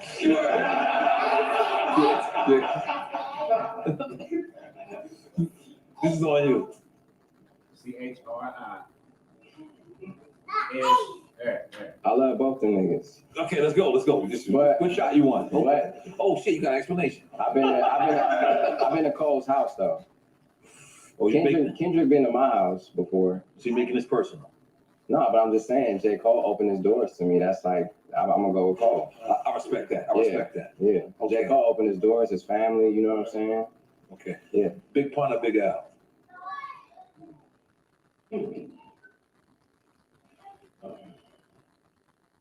Big Al was a fucking killer with those words, bro. He was a fucking killer. So was Pun, too. You can take a shot. No, I ain't taking a shot. Okay. Right He just don't want to take the shot. I could pick, goddamn it. I'm gonna go with Big L. Okay. The lyricism, the wordplay. Right.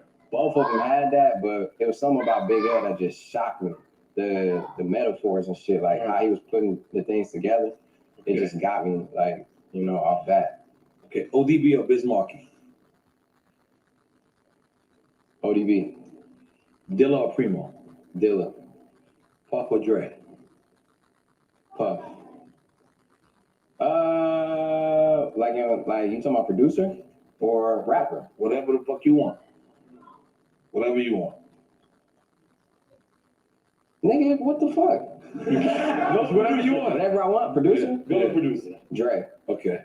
That sounds like a shot to me. Then you just pick both. No, I can't didn't. cross sides. As a producer? You cross sides just now. No. You pick both and then you win the drink. No. Listen, we got to take. You got to take a shot. Let's go. Let's go. Let's go. Let's go. Take a shot with your preference. Whatever you want. You want some? Well, then you gotta motherfucking fix this shit and make it look like I picked both of them, man. Yeah.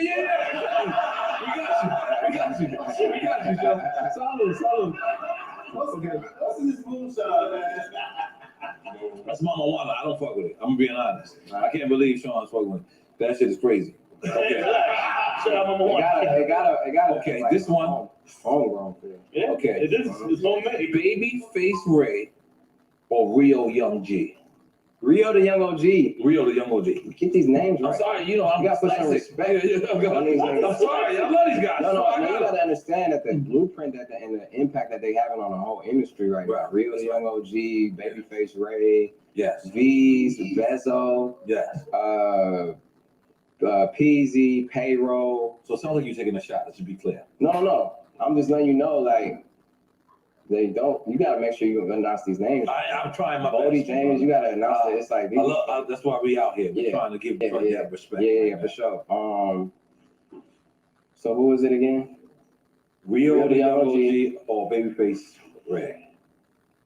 Free Rio, but I'm gonna go with Babyface, but Free Rio though. Okay. Yeah. Isaiah Thomas or Joe Dumars? Isaiah. Zeke. Yeah. I got drunk with Isaiah. Yeah. Hey, Isaiah, it's on. Isaiah a real nigga. It's on. A Yeah. real nigga. I stepped on about Bad Boys. It's like Yeah. Bad Boys. Y'all It would be no Michael Jordan without the Bad Boys. Period. Eminem or Worse to 5'9"? Get a shot ready. You I can pick. Thanks, Is that the producer? Hey, what's up, bro? Good luck. Yeah. What you going?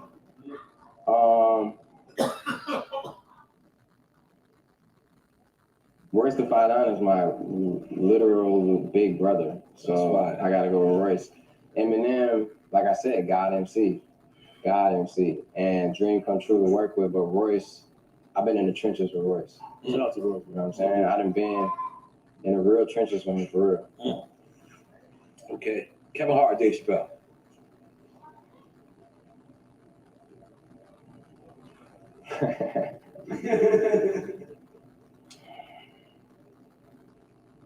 What about you, Kevin Hart or Dave Chappelle? You know, that's the greatest thing about this point. It's my name on the show. It's all about you. We're giving you your flowers. You see your flowers say? Let's just say your name, brother. Dave Chappelle's on Detroit too. Yeah. Dave Chappelle's on Detroit So too. you're going Dave Chappelle.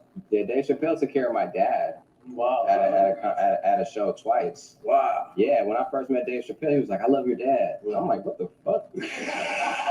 It's 3 in the morning, getting back from Vegas. PJ at the private airport. I'm walking off. He's getting on the plane. I'm like, "Oh shit, Dave Chappelle, man!" I'm like a huge fan. He's like, "I love your dad." That's the first thing he said to me. I'm like, "What the fuck are you talking about?" Because my dad ended up doing a skit on Dark Sky Paradise on my album. Well, I'm thinking he just heard that. He's like, "No, I was kicking it with your dad." Then I go into this phone conversation I had with my dad. Wow. You know, when your parents call you and they be talking, and you just be like, He was like, "Yes, I was at the Dave Chappelle show." And Dave Chappelle took me backstage, and Dave Chappelle, I was backstage with him. I'm like, cool. All right, Dad, I love you, man. All right, Keys, I just thought, because my dad just be going sometimes. He'll talk to me for like 2 hours straight. This motherfucker Dave Chappelle was like, "I love your dad." Had him back there smoking blunts. God damn, I didn't even know Dave Chappelle. Yeah. Okay. Chris Brown or Jeremiah? Chris Brown. Because I ain't gotta give a reason. No, you don't have to. Yeah. They both real. Yeah, I fuck friends. with both of them, but yeah, Chris Brown. Okay, Metro Boomin or Hit Boy? Hey boy. I like it, Dad. Loyalty or respect?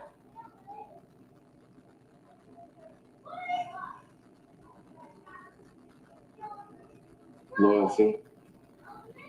Now I gotta ask why. Because you can respect somebody and still fuck them over. With loyalty, you don't think about that person.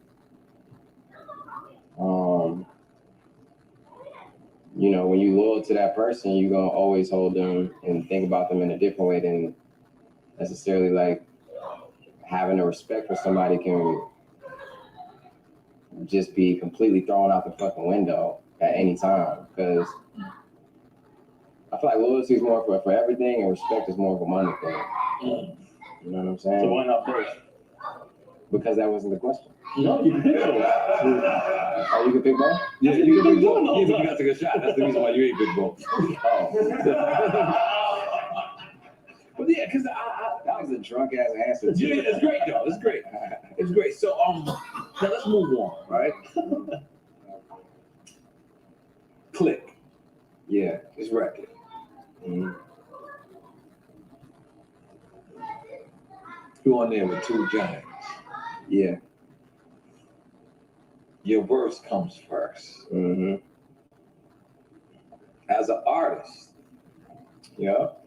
I come from the era, I came from at one point, pause, of the era where the artist has the most impact is the last verse, right? Right.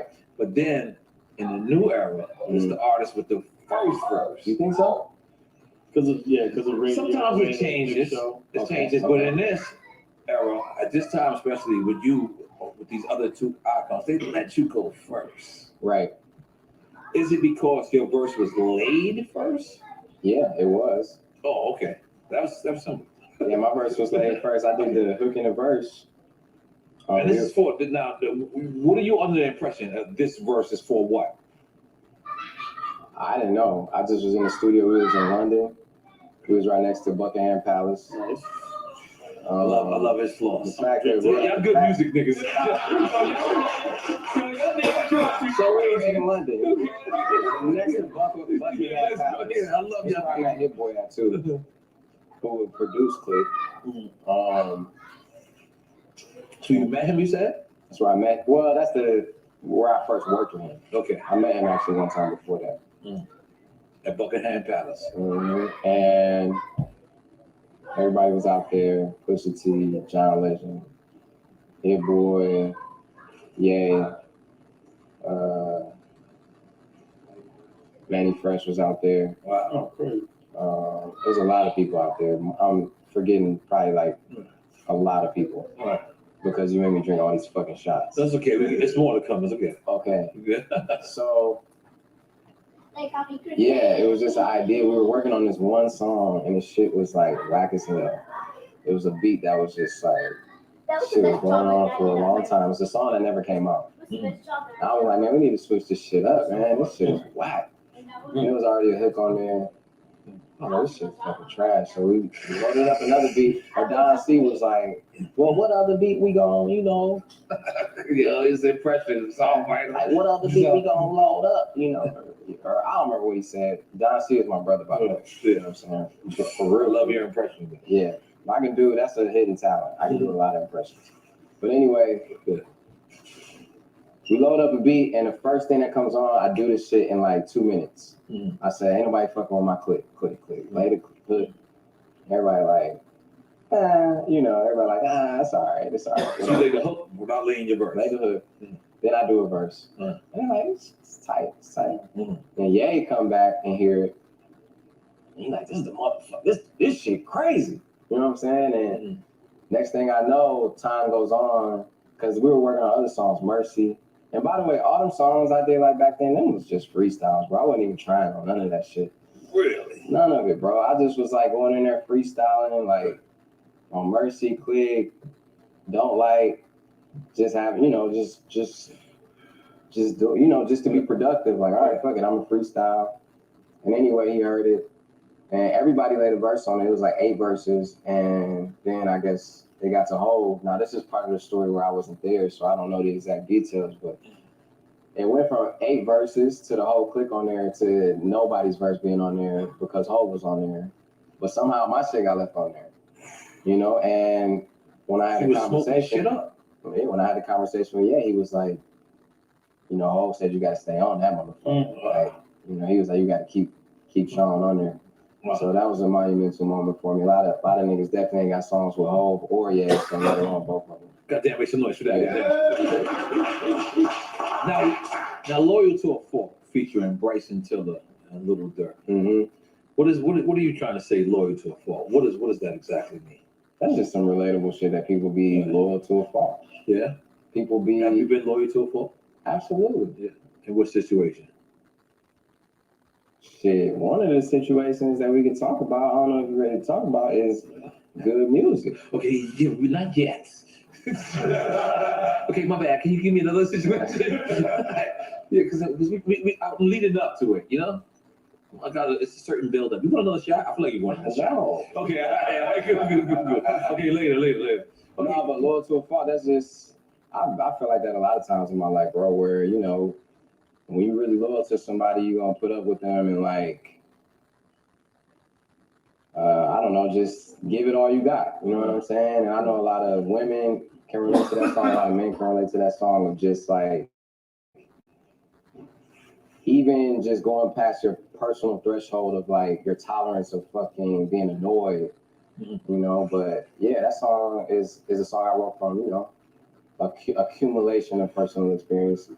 Right. You know what I mean? All right, now one of everyone's like favorite to play after they break up with their ex, or they break up with or they ain't fucking with their friends no more. I don't fuck with you. Yeah. Where was you at when you didn't want to fuck with you? I don't fuck with you. Oh, I ain't supposed to ask that? I mean, we can talk about it. It ain't no secret, you know, that Okay. Oh, it's a sensitive subject. Oh, really? It's a sensitive subject. Why does artists make sensitive subjects public? That's what the fuck we're artists. We're crazy. Okay. Yeah. I'm with you on that. Okay. Yeah, but what do you want to know about the song? It is a breakup song. It's a breakup song? Yeah, it was how I was feeling in the moment, and I just put this shit on the record. Simple as that. I didn't think about it. I was in the studio with Mustard. He put the beat on. That was the first thing that popped in my head. I thought about Too Short a little bit somehow. Like I thought about that's how 40 Water got involved. So I was gonna put Too Short. I was gonna put Too Short on there. Don't tell me 40 Water was the backup. No, not the backup. Okay, all right. But then I grew up on E40. Right. There's a special connection between the Bay and Detroit. Yeah. I grew up on E40 and I was like, I could put Too Short on this bitch, and then E40 popped in my head. And that shit just felt like, the shit just was like, you know, when you think of that idea, it's like, damn, I want to get E40 on this motherfucker going crazy. And you call E40, did you say what's up, my Weebles? Yeah, he was on my motherfucker. That shit popping out like nipples. I just saw on you. I was poking out like some nipples. I love the way he said that. And he was like, it's official like turf on it. You know, E40, that's my man's, and that was one of the people that was a dream collaboration. Too Short, too. I still got to make the Too Short one happen on another song. But yeah, E40 really. I remember when I played that song for Beyonce and for Hov before it came out, and just the reaction, and Ye too. Everybody. Wait, I'm sorry, you just said that very nonchalantly. What the fuck you just said? You just played what from Beyonce and Hov? What? Hov and Beyonce. Yeah. You put Hov like that. Yeah, let me give it the respect because Hov was the one who invited me over to play the music, and then Beyonce kindly joined us. Okay. You know what I'm saying? And I love the floss. Yeah, I love the floss. Yeah. And we had dinner, and I was playing them songs. I was playing them Dark Sky Paradise, and I Don't Fuck With You came on. And they face lit up, and I remember Hov texting me. He said, every day you don't put that song out, you losing. Every day you don't put that song out, you losing. And I remember when I first played it for Ye was like, he was, I need to hop on this motherfucker. I think. And he was like, maybe we should add a sample to it. So then that's when the sample, like the idea of adding a sample to it. And my homie Key Wayne came up with a sample, added it to that, and that elevated it with the DJ Mustard sound, and it just gave it like a all-encompassing representation of just like, I feel like Detroit, because it was like the Bay Area connection with E40. That's like some personal nostalgia shit for me. The sample at the beginning, and then just like Mustard was the hottest producer at the time. You know? Nah, you know what's dope is because Mustard everyone does relate his sound to like the Bay Area type of thing. But the fact he got is, that authentic West Coast sound. yeah, West Coast sound. But the fact is, I love that you incorporated West Coast OG. Yeah. E40. Because I'm telling you, the D and the West Coast, like Detroit and California got like a crazy connection. That's beautiful, but you ain't have to do that. I really respected that. Like, when I heard that, I was like, damn, it made it hard to hate. Yeah. You know what I'm saying? You know, I was actually, I got roots in both. I was born in California. Get the fuck out of here. I was born in California, moved to Detroit when I was like a month old. So before I even, before I was even really conscious and shit. Right. But yeah, I was actually born in California, so I do have a home in both places, and I feel a sense of home. But Detroit is the city that, made me. You know what I'm saying? I respect that. Yeah. So let's get into offense, featuring 4-2, right? Yeah. Doug. Yeah. And Babyface Ray. Yeah. Let's get into that. Mm-hmm. What made you want to do that? That's the two young shooters from the city. Snipers. And I said they didn't correct this time. Yeah. Yes, I did. Yes, you did. Got my life together. It was just me and Babyface Ray was in a session one night, and that was one of the ones that came on. We just did that song on the spot, and then I thought about I did a song for 4-2 that he had sent it to me at the last minute, and I sent the verse back like a day late. Like he sent it to me like he needed it right back. Mm-hmm. And I think I sent it like a couple days or something like that. And it was like a deadline that I missed. And then I was like, shit, I should send this to 4-2. Mm. You know what I'm saying? Just for the city. So that's how it came about. Easy. Yeah. Easy. Motherfuckers, I love that song. Offense. I'm on offense. Mm. Yeah. Yeah, that's hard as shit. Yeah. Now on Bounce, you said something about your dad. You said your dad is a G. On Bounce. Bounce back? Yeah, bounce back. Yeah. Uh-huh. So you said your dad is a G. You get it from genetics, and that's where you just said that Dave Chappelle was hanging out with your pops. Oh, the niggas. My daddy a player. Right. Yeah. Well, where do you see the popping shit out there? What's funny is here's a funny story. I used to get on my dad for wearing these leather pants. I thought this was the dumbest. Like Eddie Murphy leather pants. Like leather pants. Like Eddie Murphy style. Like Eddie Murphy style. Okay, yeah, leather that's pants. But just Not shiny, but like that like real like walking the dog.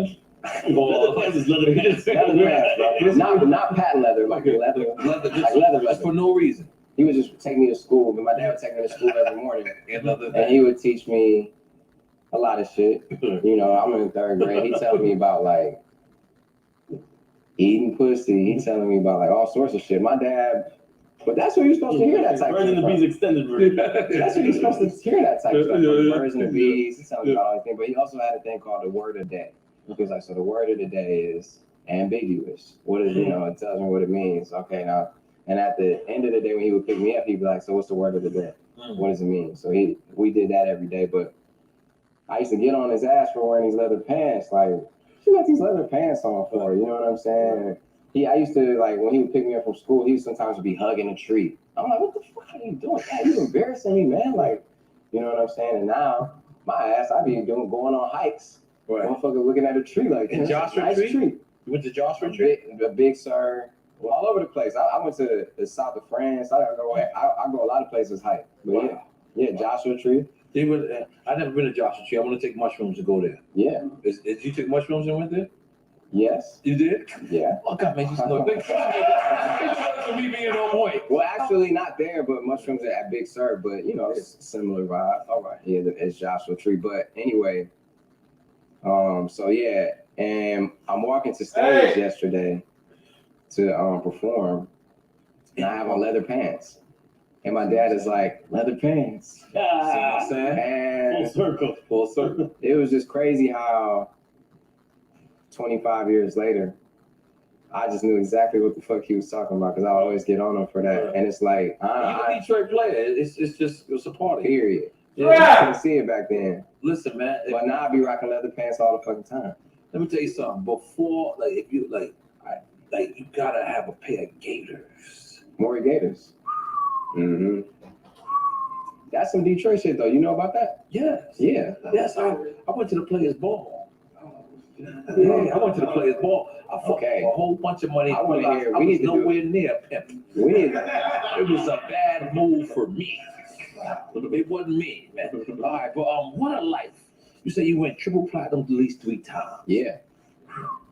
Let's make some noise for that.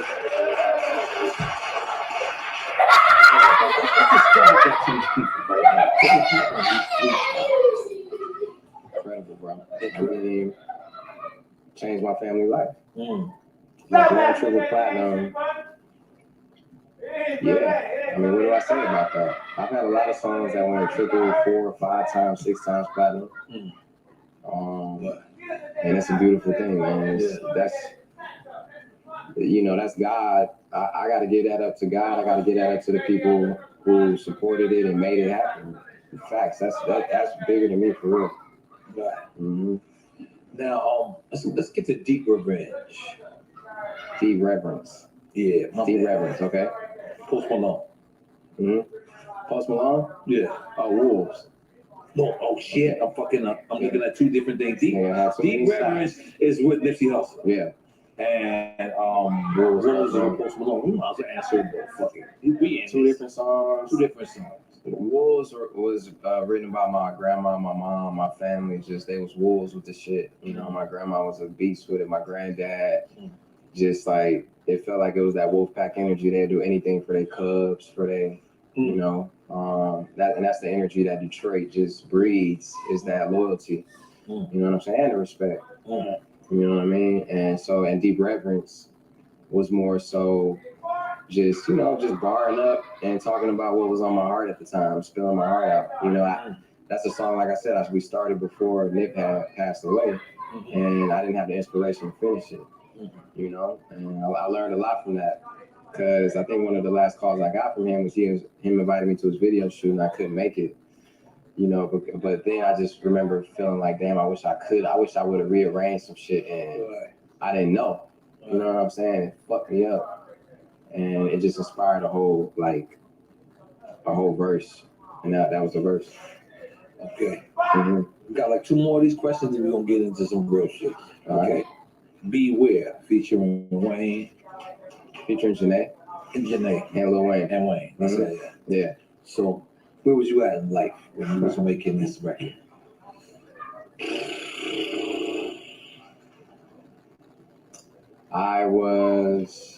I don't remember where I was, man. I can't lie. I remember doing a song.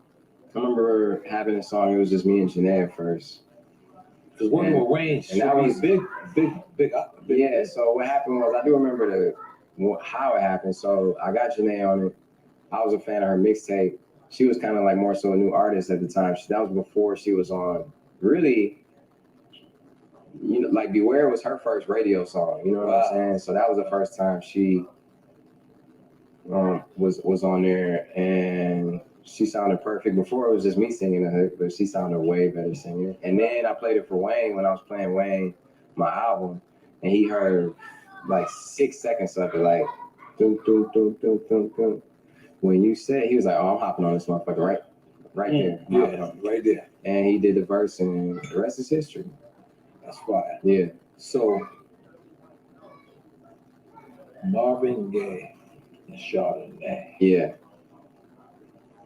Marvin Gaye and Chardonnay. Because I don't like Chardonnay. I like Marvin Gaye. You like the song, though? I love the song, too. I love the song. Yeah, Marvin Gaye is that nigga. So, where was you at in that life? Was you drinking Chardonnay? Russian River Ranchers? Nah, so I do remember that situation pretty clear. That's one of my favorite Chardonnays, Russian River Ranchers.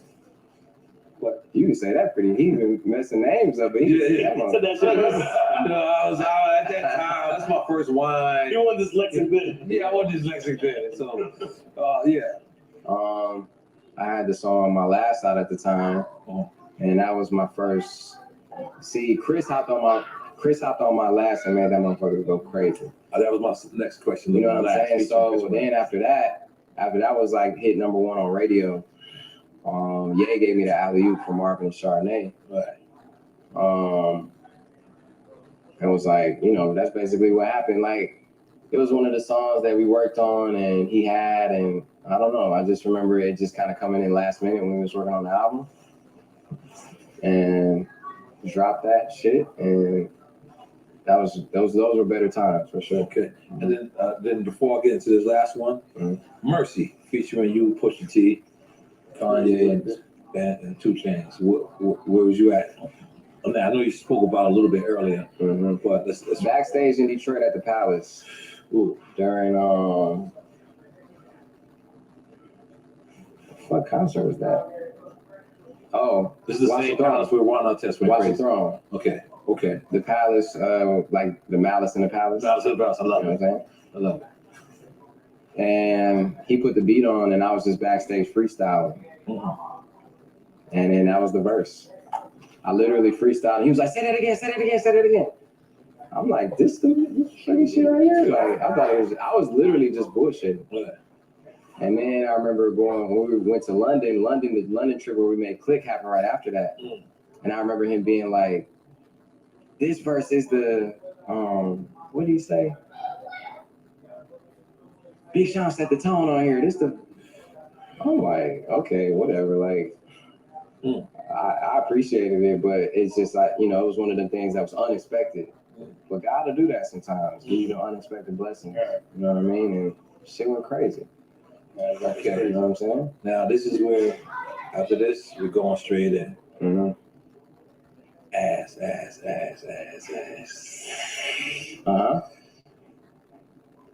Bro, like, you're Nicki. Yeah. You can go wherever you want to go with this at this point.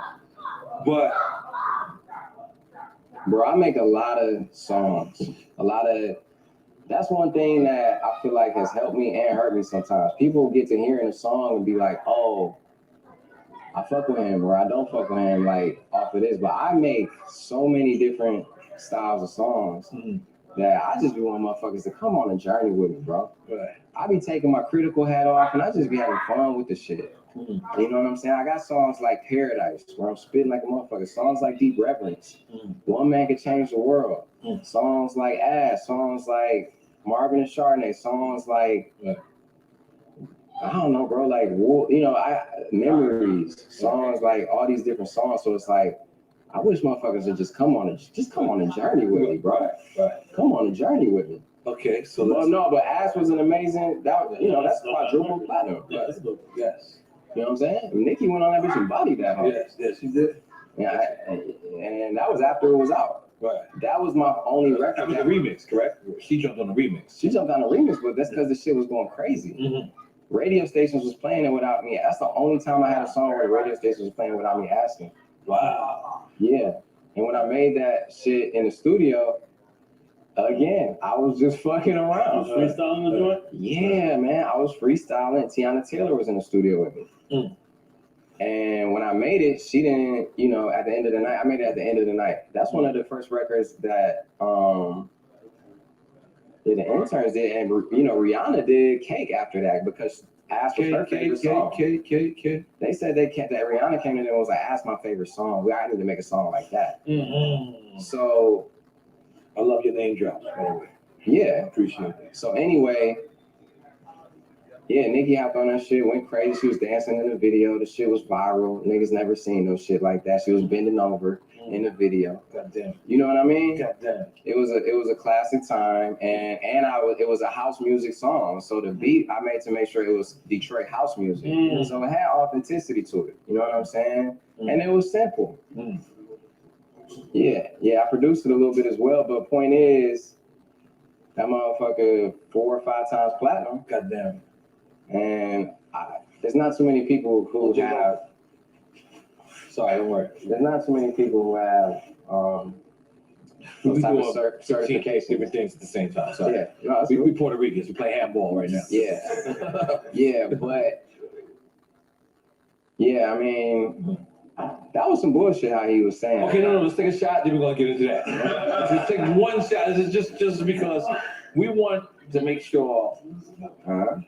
Because okay, you okay? I thought you were gonna wait for me. Okay, I'll take it. Yeah, come on, we gonna take it together, baby. Because I'm gonna be honest. I'm a fan, right? Salud. Yeah. All right. Salud. Let me take my put my little one little ice in there. Okay, I put 2. All right, man. Yo, I gotta ask you too before we get into this. No, I gotta ask you. How often do you do this show? I can't say this while we're on camera. Okay. Because we figured it out. Well, hold on. No, wait. I just want to say before we get into it. And because I'm saying this from a sincere place. we be losing a lot of people. Yes. So how do you balance this shit? Because you can't just be sitting here drinking all the time. No, it doesn't. No, it doesn't. You take care of yourself? Yeah, we try It's to, definitely man. a balance. Yeah. It's definitely a balance? Yes, it's definitely a balance. Okay. Follow me on Instagram. Yeah. You'll figure it out. Okay. I don't even follow on nothing, but let's just be clear. Okay. We had who is considered a god, a guru, a person that sat here and he said one of the worst things that he ever did was sign you. Now, I'm gonna be honest. After I looked at it, I analyzed it, because if you look at my facial structure, I'm thinking it hit you wrong. We didn't catch it. So I'm actually clapping. I'm like, yo, that's so dope. I know. If you look at my facial expression, You caught it last. I was the closest. But then I caught on. Right. Because it don't make sense. So, Yeah. two-part question. I was blown away because I didn't understand it, but I need to understand you. But then he said for some political reasons. Remember, he said, Yeah, but hold on. But let's just take it at a time. When you first heard that, what did you think? What was the first reaction? At first I thought it was hilarious. Right. I thought the shit was funny. Right. Then I took it personal. Right. Cool. I took it personal because I'm the only artist who's put out 5 albums under Good Music. Cudi left a long time ago, business-wise. You know what I'm saying? And they still clicked up and linked up, right? So I'm the only artist who put out 5 albums under Good Music. I'm the only one who put out back-to-back-to-back #1s, platinum albums, double platinum albums, platinum album. You know what I'm saying? And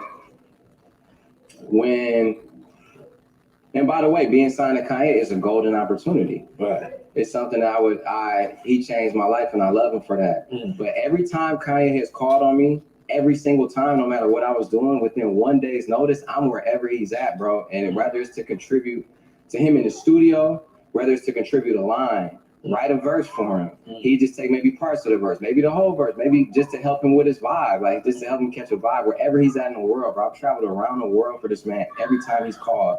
And I've done this and not asked for publishing a lot of the times. Why?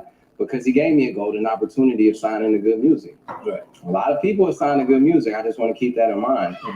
But not a lot of people nobody on Good Music has put out 5 LPs and back-to-back-to-back #1s, right? So for irony's sake, in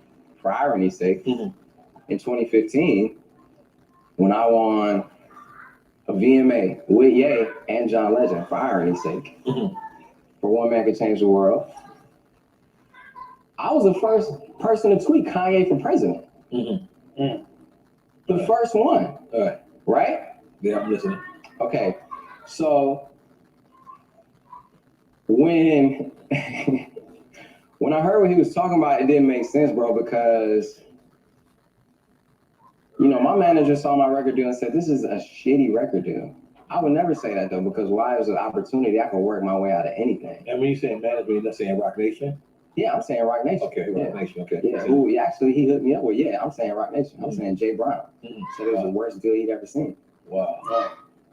And this man, I had to spend my own money auditing my label because millions of dollars are missing, and you can tell millions of dollars are missing. Of course. Right? Yes. You should be. I spent hundreds of thousands of dollars on my label, thinking Universal owed me this money, and the money had been paid to Good Music. So let me ask you before we finish. No, let me ask you, bro. Yeah. If somebody owed you $500,000, how would you feel? Yeah. No, listen. How would you feel? I would feel fucked. And that was up 100 million. How would you feel? Yeah, crazy. What if they owed you $1 million? Okay. What if they owed you $3 million? Right. Okay. What if they owed you $5 million? Right. What if they owed you 6? And listen. What if they owed you that, bro? Right. I understand. And you showed up for them and you did all these things, right? Right. And they up billions. Right. And then the nigga who comes at them, who talks the most shit, he be bigging up in the interview and shit. What we talking about? We got this Drink Champs talking about Hey, Drake. Okay. Who he, loves. And my thing is, bro, when you want to talk about loyal to a fault, Right. That's what you're talking when about. you talking about that song, or not just that song, just the mentality. Like, yeah, I've been loyal because I feel like I'm the only one who stayed that long for good music. So yeah, it was a personal. It affected me personally, bro. And you know, he texted me the next day and said, "I want to meet with you and your mom to begin healing on both sides." And I was angry. We talking about after what? Yeah, after that shit aired. Oh, after this? Not the Sunday service when y'all saw each other. No, he ain't saying nothing. Yeah. Okay. After this aired? Yes. Okay, good. Continue. And I couldn't. I took it too personally because it's like you publicly humiliated me when I've been down for you. Now peep this out. While he was running for president, I didn't have his contact. I purposely didn't endorse anybody publicly, politically, because my man's is running. Right. I don't even have his contact at the time. Because I'm trying to figure out other business. We got other things to talk about. Right. I don't even have his contact at the time, but I still had enough respect. Now ain't nobody ever showed me that support. Ain't nobody ever not considered me in that way. So I'm the #1 earning artist on good music. And I didn't come out and support no Democratic Party because my man's was running, and he wasn't even on the ballots in 30-some states. Yeah. You see what I'm saying? Yeah. So when he said all that, it just had no. That's why it was funny, because it just was not true. Like, I didn't come out and support no Democratic Party, bro. Like, maybe John Legend did. I don't know. Right. I didn't. But to be fair, he said both of y'all did. But was it that, or was it talking about when he met with Trump? Because I feel like that's where a lot of. And by the way, I was there the day when he met with Trump on the plane with him. Get out of here. We flew to Uganda, to Africa. I was there on the plane with him and Kim and his daughter and his dad. Wow. Flying to Uganda, we reading about how Black people are the real Israelites and all this amazing history. I'm on the plane reading with him, giving him nutritional suggestions, because my mom is a health guru. You know what I'm saying? So it was hurtful. It was hurtful, bro. And I believe you. And it just don't make no sense that, like I said, I spent hundreds of thousands of dollars and I don't even know if it's on his radar like that, because when I see him, I respect him enough not to be bringing that shit up to his face in the middle of a Sunday service. I ain't gonna be like, hey, what's up? You owe me $6 million. You owe me fucking millions of dollars. Right. So how does this $6 million accumulate? You go to Universal, you say. No, because I got an auditor. This isn't me making up a number. I got an auditor who audited the books. You know what I'm saying? And it was more than that. Some of it has been paid. And to me, it's just like, I'm an authentic person, bro. I'm gonna keep it real. I ain't gonna blast my brother. I'm not trying to tear nobody down. I'm not trying to tear you down. Man, changed my life. Right. But if you have bees and you owe me this money that probably ain't nothing to him, that's life-changing money for me. You know, that could go towards things I'm trying to do. Like you said, I'm building a movie theater. I'm doing all these things. I'm trying to help my community. I'm, doing a VC. I'm like invested in a lot of things, an angel investor. It's not like it's him, it's the business. Yeah, because that's what he said. Because what he said. And that's why, but at this point. I tried to allude to that. I don't know if you've seen the interview. I said, do you still have Big Sean signed? And what he said was, I just signed him to a bigger slave ship. Did you see that part where he said that? No. I said, well, do you still have, he said, I signed him to a bigger slave ship, meaning he's trying to say that your deal is basically with Vivendi. It's basically with Universal Def Jam. Right, that his deals with Def Jam. Yeah, his deals with Def Jam. I had to work my way out of my deal just now. Wow.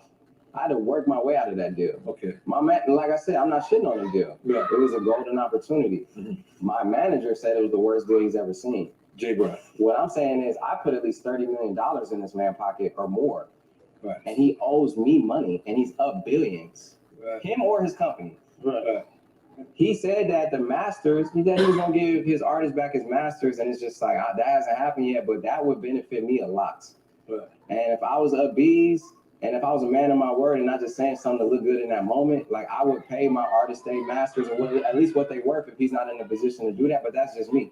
So let me ask you something. When you look at your contract and your lawyers speak to you, Mm-hmm. do they say that it's good music, or they say that it's good music Def Jam, Vivendi, you know, all of it as a conglomerate, Universal, they saying it's yay.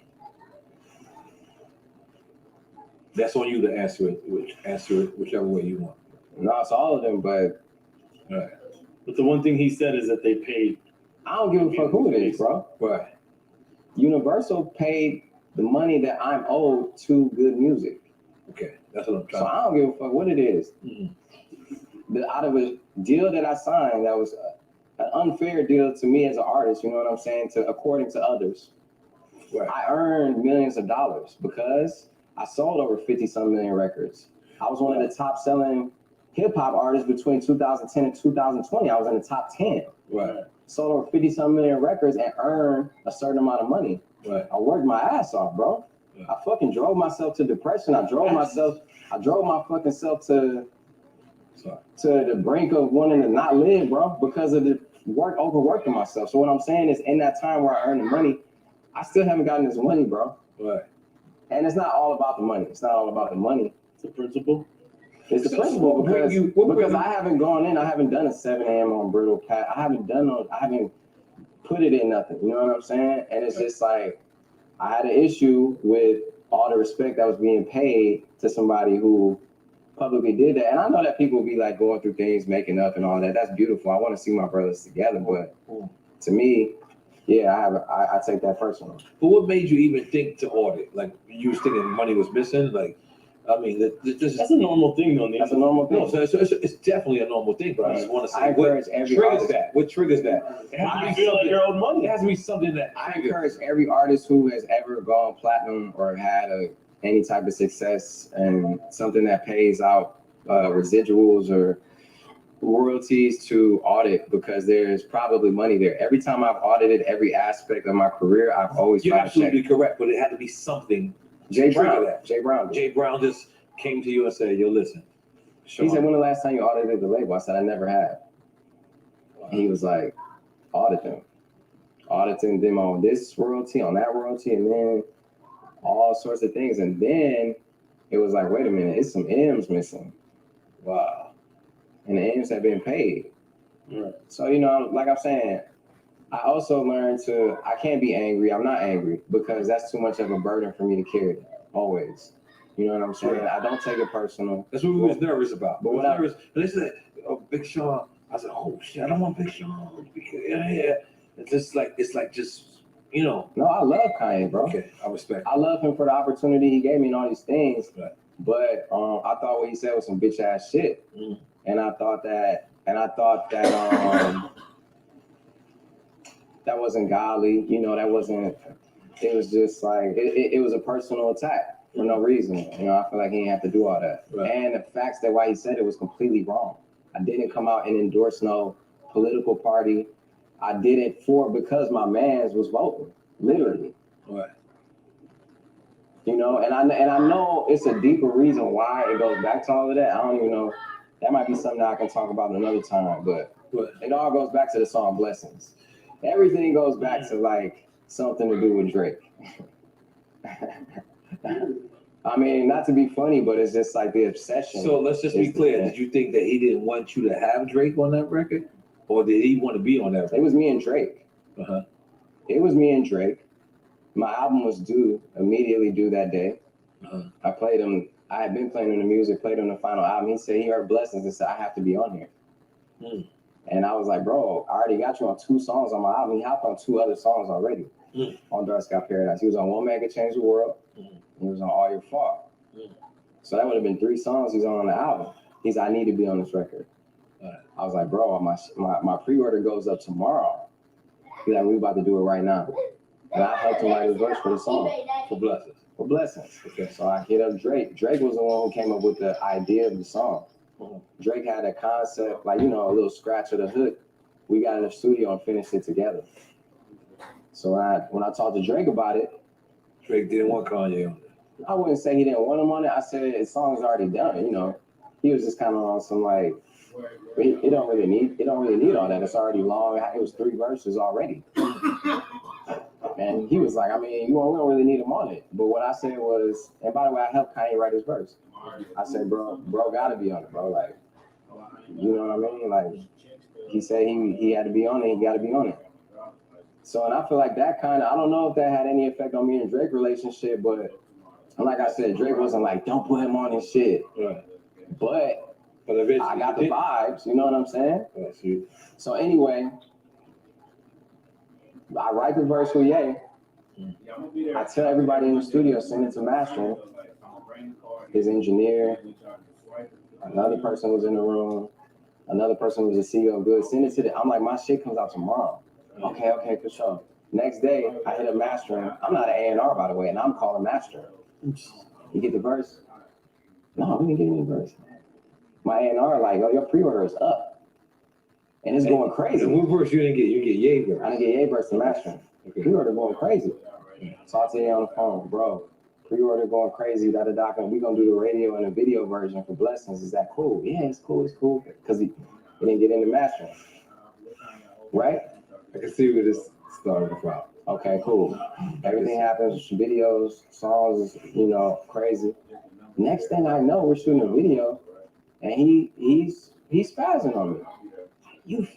You did this because of, you ain't do this because of, like I'm loyal to Drake over him or something. I'm like, bro, I helped you write your verse. I was in the studio with you. But I had this conversation with him a few times, and the reason that I know it sits with him because when other things would happen, I need Ye support on this. It always would come back to this. Other people would know this story without me saying anything. Right. How the fuck you know about, like, what? Right. I had to pull him aside a few times and be like, yeah, you know what happened, right, with that song. Like, I helped you write your verse. Mm-hmm. So that's one aspect. Could be more. And like I said, I ain't on here gossiping and telling what it is. But what I'm saying is this shit got to do with, this is shit that I've been holding around and carrying around as a soldier, as some shit. But it's been bothering me, bro. Mm-hmm. It's been bothering me, and I'm tired of like not being able to speak out because of other people and shit. When people don't got that same regard for me, mm-hmm. Like I ain't motherfucking put the work in, or like I ain't showed up for people or carried a label on my back. So, but how it was, I don't know if you heard the Breakfast Club after the interview dropped. The Breakfast Club did a survey, right? Mm-hmm. And they was like, well, who do you guys agree with?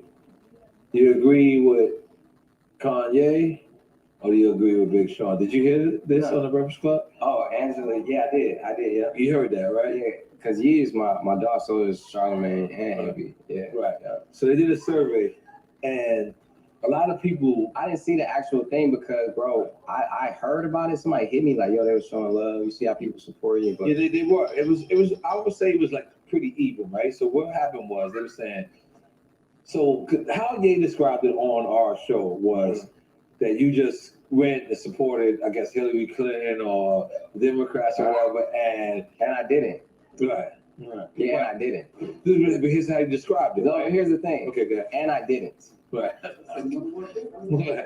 And I did not. Right. In fact, I supported him, and while he was running for president, I didn't have his fucking number. Right. And I'm trying to reach out to him. Right. So what I'm supposed to do? Support somebody that I can't even get in contact with at the time, which I still did.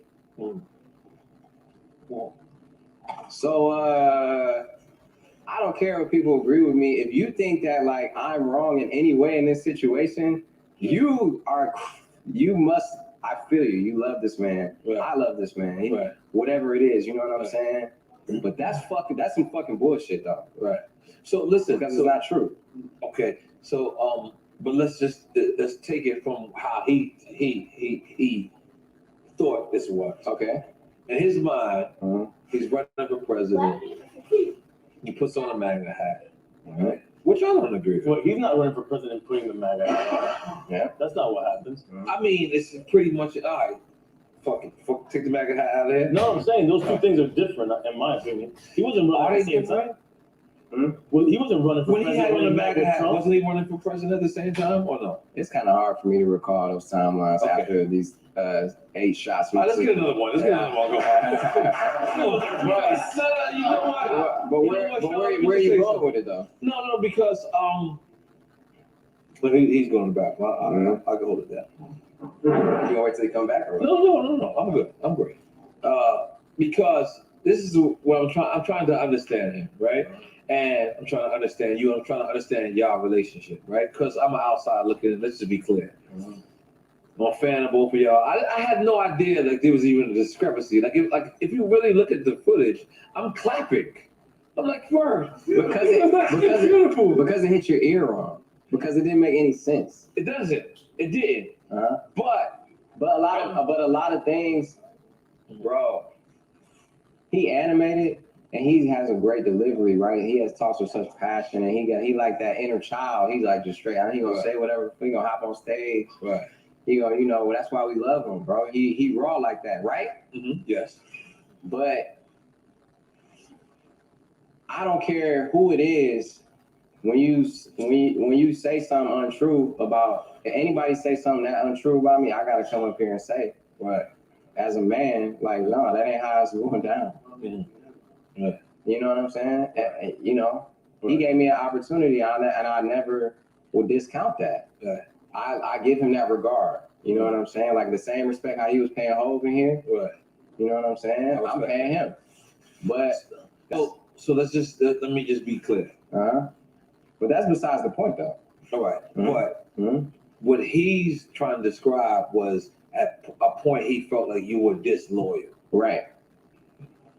Now, regardless if you agree with his political campaigns or not, you know, it was some part, bro. It's just like he's texting me and been like, this line on this song, that was my motto for a whole year. He ain't get up here none of that. He said ass, trying to make me look crazy. Like that's all the type of music I make, and that's not true. And the track record speaks for it. Not anything, not people's opinions. Even whether that's a song that maybe somebody only heard, but my track record speaks for itself as far as millions of records sold, and as far as impact, bro. People come up to me, they don't come up to me and say ass. People be like, oh, one man could change the world, change my life. You going crazy on Paradise. Can I rap Paradise with you? I don't fuck with you. Really, most people say, boy, I do it. That's what they be saying to me. You know what I'm saying? Ain't nobody ever came up to me and said ass. So it was a personal attack for no reason to me. You know? But it was funny though. It was funny. Yeah, it was funny. But I think it's terrible, but it was funny to everybody else. But it's not funny to me. It's not. It should be. So let me just state that it's not funny to me. Yeah, it should. Because my whole city looking at me crazy. Right. When I go to Detroit, they looking at me crazy that I let this man sit up here and talk to me like that. I respect. And talk about me like that. And I'm not. I can't sit up here and act like that shit funny. It's not funny. Yeah. No, I respect. Because he made money off of that song. Right. He made money off of that song. He made more money off that song than I did. Yeah. Because that's the type of deal I have. So what do you guys think about that? Am I disloyal in any way? No, I mean, you know, I'm an outsider. And by the way, let me say this: a lot of people was hitting me up like, I like it. Go ahead. No. This is it. This is the last we're gonna talk about, bro. Okay. You know what I'm saying? Yeah, because I want you to work it out. Me as an outsider looking in. But I don't know your plot. I don't know, what you're going through. I don't know what you've been through. So let's talk. Fuck, I forgot what I was about to say now. Forgot what the fuck I was about to say. You want to take another shot? No. Drunk memory. You ended it with he made more money off the song. That's what you ended. Yeah, which he did. Yeah. Right. Yeah. Right. So, what do y'all think do y'all think that's wrong in any way? Do y'all think it's wrong that man is up B's and he owes me, or his company allegedly owes me M's, or no? And not something that because I'm a nice guy that I actually based on what you're saying. If you go off of what you're saying, of course, it's owed to you. All right, well, let's not talk about it no more. No, but what the important part was when he said the Vivendi part, as if. Yeah, that's the thing. Is what he's saying is they paid him. No, the point is that was my issue first. Right. I went to them first because I know good music not gonna play me like that. Right. They're my brothers. Right. They're my brothers. Right. I didn't came through for them. Right. But how close is he to the business, the good music business? For them. For the whole everyone. I done came through. They done came through for me. But he also said, I'm just being devil advocate. Mm-hmm. He also said that he doesn't own that. The only thing that he owns was what? Good music? Yeah, he said that here. He said only thing he fully owns was Jesus, the sneaker company. He said that. Yeah. He probably don't own it fully, but That's what I'm trying to say. Like, how connected is he to the actual company? Well, he can. To the business. I'm just saying. Some people, how is he micromanaging that company? Is he macromanaging that company? Does he know it's what's the going on? same relation of Drink Champs, the show, being on Revolt TV. They distribute your show, but you're the owner of the show. Yeah. See what I'm saying? I like it. I don't think it's gonna be the same, bro. Okay, I know what he's trying to say. I know exactly what he's trying to say. But I'm just saying. No, I'm not saying that it's the exact percentage. I'm saying it's the same relation. Right. And no, I'm saying even the way. I just think that's a different kind of situation. y'all not hearing me, man. No, I'm hearing you. You're not hearing me. What I'm saying is the money came. Yeah, it was too good music. Right. That I was owed. Right. My little crumbs and scraps that I made in a deal that my manager said was the worst deal he ever seen. Right. It's a great opportunity for me, right? Obviously, because I can work my way out of anything, bro. I'm from Detroit, nigga. Right. Period. So I can work my way out of anything. Right. I like that. So what I'm saying is, I worked my way out of the deal when nobody else that's ever been signed to Good Music has worked their way out of this type of deal that I'm in. 5 albums. Back to back #1 albums, over 50-something million records sold. All these things, platinum songs, all these things, right? Yeah. The money that I accumulated during that deal from royalties have been paid. I spent hundreds of thousands of my money to get a analytical report, not an opinion, not like, well, he owe you. No, he owe you. Right. No, he owe you. This is forensic scientists. This is for real. Financial world. Well, that's what auditing is. Yeah, that's what auditing is. That's what I do. Yeah. See what I'm saying? So it's not about like what Vin did. Okay, so now let me ask. Y'all gotta talk about the real, like, this music. Who runs good music? Who owns good music? Talk about the real, bro. Okay, well, if it's not him, then somebody at Good Music, somebody from Good Music Records owes me millions. It may not be Kanye. I don't know. Really? But who else owns it? I don't know. I just feel like a trick question. Actually, But I'm in for Actually, I'm not even gonna say that because everything I say can be used against me in a court of law. So I'm gonna go ahead and say that I'm owed $6 million, and from Kanye West's label, Good Music, and that's just what it is. I don't talk about this shit no more, man. So Let's let me talk about ask some you. other shit. No, let me. I can get cool, and then we get up with this. Okay. But let me ask you, face to face, man to man. Have you ever just sat down with him and just said, "Yo, look, let me holler at you, pull you to the side, no media, no nothing. Yo, yeah, I did the forensic sites. They came this, and this. This is what happened. This is what I feel like I'm owed. You know. No, I haven't. Okay. I'll tell you why I haven't. Okay. Because I got so much respect for bro that when we in a vibe, whenever we link, it don't be the appropriate time. And I'm from a place where I know the appropriate time to address things like that. You know, I know there's a time and place for business, there's a time and place to be creative, there's a time and place, right? And I had that much respect to not bring it up in certain situations and let the business people deal with that shit. You're absolutely right. You're absolutely correct. But if I have a business relationship with one of my homies and I see him a couple of times and he doesn't address me, and I see him address me in public, it's almost like, whoa, why the fuck didn't you just put me to that? Yeah, so I'm just saying, why didn't you, once you knew you was old, I'm not saying you're wrong or nothing like that, I'm just asking as a person that's outside looking in. Once you didn't know that, why you ain't just say, you know, yo, homie, let me talk to you? Because by the time I found out, the only time I saw him was at Sunday service. Recently? Yeah. Wow. Before the interview came out. Before the interview came out. Right. And I wasn't about to holler at him at Sunday service. I wasn't about to do that. No, but you did say on Breakfast Club that you felt like he was old. You was old. No, I didn't say that. Okay, well, somebody else leaked that information. I didn't even know it. That's what actually made me look into the situation more. Charlemagne must be cool with somebody at Universal who told him, which by the way was a wrong number. Yeah. What did he say? I don't know, but it was the wrong number because it was way more than that. So that wasn't me. I think that was another thing. I think I was talking that, and you can see how sometimes a person could think that because they thinking like, yo, you was in the studio with Jay, your man leaked the picture. You know what I'm saying? And then that communication. Yeah, this is what I'm saying. You said communication can save the nation. Did you say that? Communication is the bridge to salvation that God is holding our hand to walk across. Okay? So you can't see how maybe they thought that like all right, cool. Absolutely. Okay. Absolutely. That's very fair. And that's why I don't take it. Very fair, you. But that's why I don't take it personally. Honestly. That's very fair. I don't take it personally. Okay. I can't because that's too much of a burden for me to carry. You know what I'm saying? That's why I've been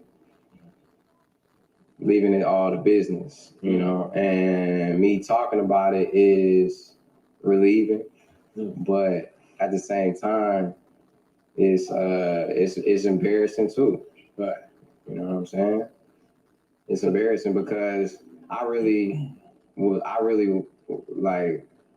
proud of it. I was really proud to be on Good Music. You know what I'm saying? I was really proud to be signed. Yeah. You know, that was my idol. That was one of my heroes. You know what I'm saying? My favorite artist. So it's hurtful, bro. It's hurtful to hear those words. I respect. Yeah, I respect how you're breaking that down. I really do. And I'm not a perfect person, like you said. Yeah. Maybe I should have brought it up to him. Right. But I just also listened to my heart and my intuition, and it didn't feel like the right time. So that's just where I'm leaving it at. Yeah, that's real. Yo, bro, I definitely expected you to take the other route around because you know we're all PR. Bro, I would never tear another black man down. I respect that. In America, I respect that. That's some whole ass shit. Right. I would never tear another man down, especially somebody who changed my life. Right. But I am gonna stand up for myself and call my brother out, whether it's my mom out, call my dad out, my uncle out. I'm gonna call anybody who means everything to me, and I'm gonna say that's some fucking bullshit. Right.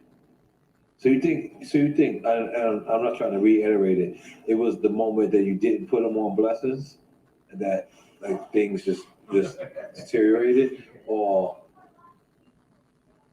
Yeah, I mean, I think that was the start of it. Okay. There was a couple other things, but that's just, I feel like that's where it started, you know. But I ain't, like I said, this ain't no tell-all book, man. No, that's cool because I mean, it's an interview. It's an interview where I want to share with my fans and shit though, or people who got love for me, or people even who don't got love for me, because my narrative is being twisted around. Right. Because somebody said that I came out and supported the Democrats and did whatever, and somebody said this to ass at whatever it was, bro. Right. That ain't who I am. Right. I'm coming here personally. Yeah. After I had the 2 stressful ass weeks just now, after I was home with my family, I got bags under my eyes. So you good? I'm sitting up here getting drunk and shit. You good, man? Take another shot. It's important to me. Yeah, I respect your honesty. I look at you in your face. I respect your honesty, but y'all are brothers. We are brothers. So, what is your solution to rectify this? Y'all meeting Noble, get some fish, with some sushi, with some chopsticks. I just respect. How did we make this right? Where is the respect at? Where is the respect at? That's what I'm trying to figure out. Okay. You want me to meet with somebody who I feel you, and I'm that type of guy. I'm a peacemaker. I am, right? Both should. But the disrespect. Right. Right. But did you say you wanted to apologize to? I think you said you and your mom. Didn't he invite you guys to apologize on? He said to begin healing on both sides, and I just like I was angry because it's not equal to me. Right. Healing, like I feel him, but you know that may have been me caught up in my ego, caught up in my not my highest self. You know what I'm saying? At the time, because it was such a shock to hear those words come out from a mentor's Somebody who you. I don't think I'm gonna be honest. Again, I'm outside looking in. I think he's just saying that just to fuck with you. Okay. Like I don't think he meant that at all. I think it was a moment. We got him just as drunk as you. Well, you a little less, right? You're not drinking. Come on, take another shot. I got that. So hold on, let me fill up. But I don't think. I think. I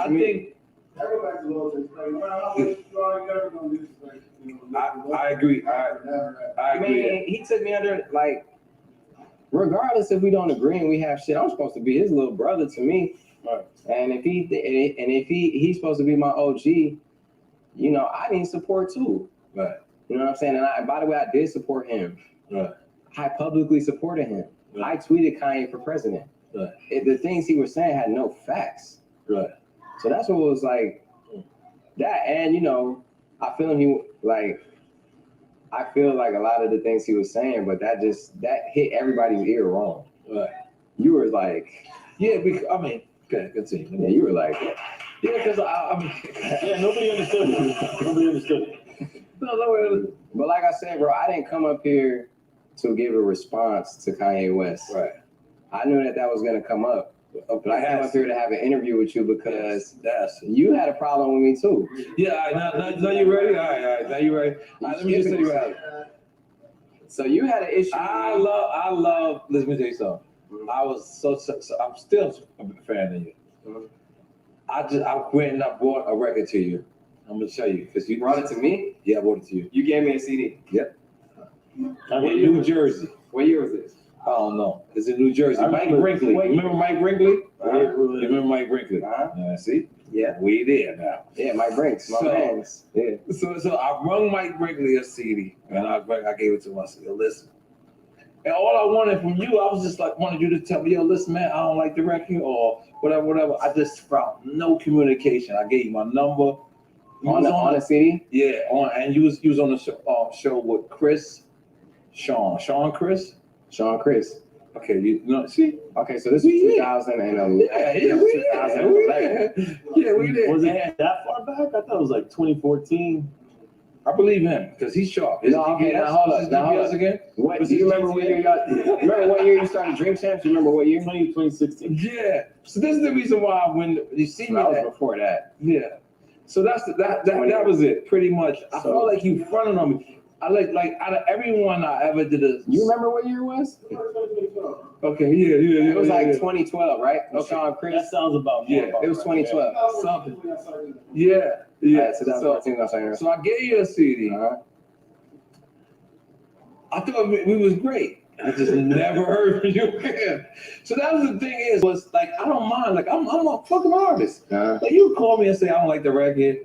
The hook is trash. You can tell me. So let me tell you. Hold on, let me finish it. I'm gonna pass you because you brought it up. I didn't bring it up. Right. So I was going. I could have did everything. Right. Communication. So I'm hearing Mike Brinkley now. This is the reason why I forgive you. Because one, let me just tell you something. Now you hit Mike Brinkley. I hit Mike Brinkley, and Mike Brinkley said, "Yeah, I might have dropped the ball." So the first time I said it publicly, Mike Brinkley hit me. It was like, ugh. It might have. So I forgive you. But this is the. But you didn't publicly forgive me though. Yeah, I did. You got to watch other episodes. You only watched a couple. Okay. Only man Nas Escobar ever called me. And I said something on Dream Champs, and Nas Escobar called me. I said, listen, I think Sean is a good one. He said that? Yes. And I said, shout out my brother Nas, man. Clap for that for my brother. Let me tell you something. He only called me for two people in this 24-year career that I had. And I'm talking about we from the foul side. Me and we know the foulest niggas in the universe. He called me for one other dude. He said, forgive me. But when it came to you, he told me I misunderstood you. Because I don't got no ego like that, bro. Like I don't got no reason not to work with somebody who I respect. I felt like, damn, you had the light at the time. I came to your show. It was in New Jersey. I came to your show. And I felt like I humbled myself because I was 2012. Yeah. I'm humble myself and I'm like, yo, you know, I would like you to do a record with me. You know what I mean? Like, I fuck with you. And I get it. I get it. You was coming off the show. You was coming off the stage. Listen, B, I came off the stage many times with the towel on. I know what that feel like. Hold on. I'm gonna hear, but you waving out your head, you like, yeah. And I said, damn. And when I felt no communication coming from you, that's when I was like, damn, this new generation is different. So that's the reason why it was that energy. But again, okay, let me tell you. Okay. Coming off stage, I don't know what was on my mind. You was hot. You was lit. No, not that. I'm not talking about You was lit. No, listen. 1, 2, I remember we went to Philly after that. And my grandma was dying. She went to hospice. This is the next show I remember. In Philly. I was in Cosmic Cab and everybody shout out to Philly. And maybe it was one show in between, or 2 days in between. And I went home, and miraculously, my grandma was on hospice, and my whole family came together, and she was about to die. And they took her off the machines, and all of a sudden, she started coming back alive. We were there for days. So my point is, I respect you. I really do. Too. Yeah, that's why I want to do a song. But you never know what somebody's going through, bro. Right. You never know what somebody. You gotta treat people like they're going through something. You know what I'm saying? Everybody. I learned that in my days. So I was going through something. I know. That's why I came to humble your ass to come get a song with your ass. I'm not trying to make you feel bad. I'm just keeping it real. Yeah, no, I respect that. I respect that. People go through, you know, like losing a relative. She ended up living a few more years though. Because I actually made a record. I said the only dude I asked to get on the song and then he never did it was Sean. I said that. I swear to God, I've been in this game 21. No, we still alive. Let's do the record. I knew we gonna get it done. Okay. I know we gonna get it done. You know how you took it personal with Kanye, and me and you have 2 different plights. Mm-hmm. But I took it personal because I was like, damn. Like when we met each other, we shake hands. Because you said the first time we met was in town. That's not the first time we met. We met in Jersey. Yeah, I remember. You was on your high. You was platinum. I mean, I've been platinum, so I love it. Yes, you have. So I was like, yes, I'm sitting there, but the thing is, you're gonna be me. Eventually, you're gonna be me, and it's not gonna be 42 Doug from your city. It's gonna be 42 Doug. It's gonna be Aloha from Philly, and you're gonna want to holler at him. And when he don't get back, the thing about it, see, well, let me say something. Let me say something. Let me Okay, we give him hugs. I'm in. If we give him hugs, I'm in.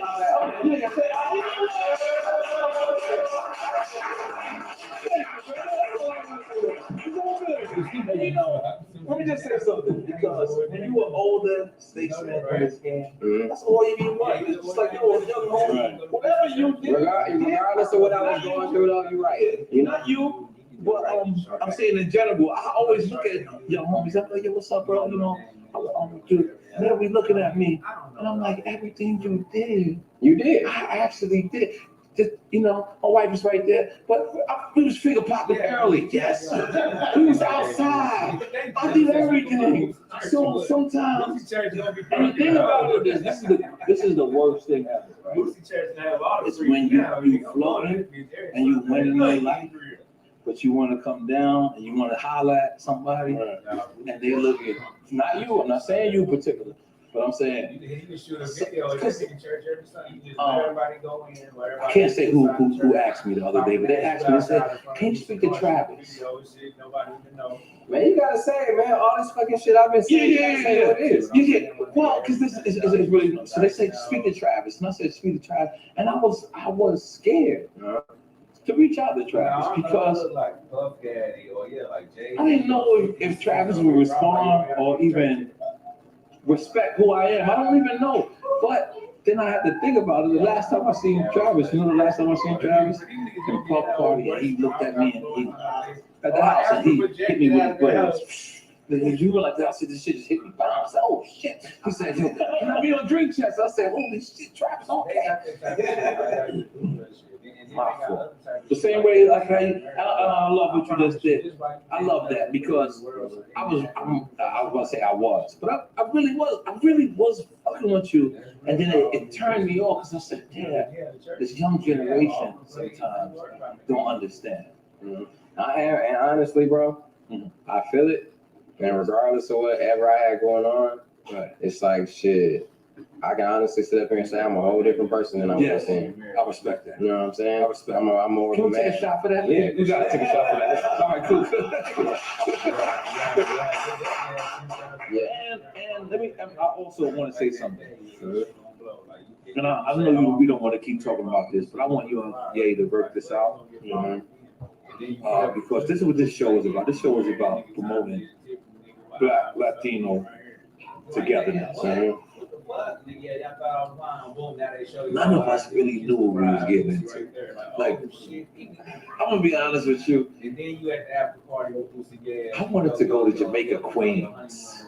Never knew I could travel to Jamaica. Wow. Yeah. Like, this is real. That was my goal of rapping. I don't know where you go. You might, because your GPA is very different. But my GPA was very small, like 40 projects. You know what I'm saying? Like, I was like, yo, if I'm the man in 40 projects, I'm ill.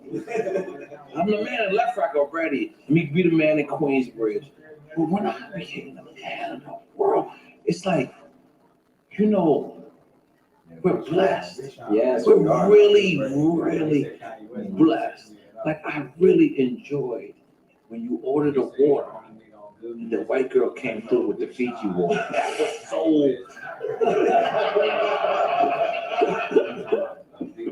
No, y'all laughing. That's what we work for. We work to be accommodated. Accommodated. Right. That is success. When you can sit around and say, I'm blessed. Because I'm way up, I feel blessed. Let's do another shot. You poured your shot, you ain't take it. I did, I took it. I'm sure. Xenon watching you. He took it, he just like I took it for him. Let's take another one. Let's take another one. Cheers. I'm taking another one, goddamn. Yeah, I know. Yeah. I'm saying good music, so you know good music. So why would I stop that record? I was just looking at a text from my mama. My bad. We love this. Why would I stop that record? Why would you stop? You only lose when you stop, bro. So what the fuck I gotta? Why would I do that? Like, I've done a lot of things I wanted to do, and I remember I was with my man's girl, and I'm like, yeah, I gotta, 2022 is a new album, I'm doing this, doing that. He's like, well, what do you want to do? Like, you already did it, man. Like, so, I do want to put more energy into like a label. I do want to find other artists that I can help out. I do want to lend, opportunity in a Once platform. you sign an artist, they're gonna be coming at you, just like coming at Ye. I'm not coming at Ye, bro. A little bit. No, I'm not. This is No, right. I'm not. I'm not coming at him in any way. I know, it's just playing. Right. I'm not coming at him, bro. I'm just literally stating all facts. Right. I may have delivered it passionately, but all I was saying was not opinionated at all. It was all facts. That's it. I would never publicly bash my brother. Like, I would not do that. I would never, like I said, I would not bash a black man. I was sitting here just saying all facts and how I felt. That's it. I ain't saying he right. I ain't saying he wrong.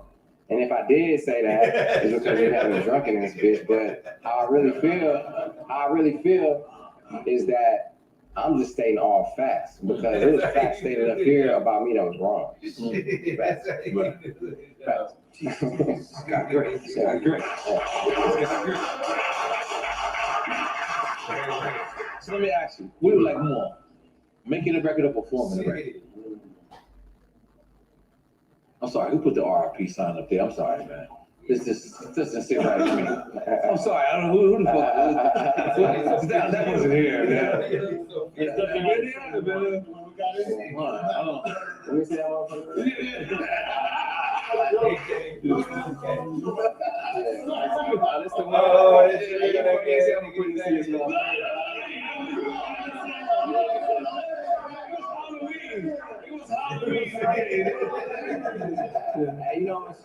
know what's crazy is there's so many people that really are RIP though. There's people who really dead that it ain't even funny to joke about that. Yeah, that's true. You know what I'm saying? So not to bring the mood down and shit, but I'm you just did saying. though.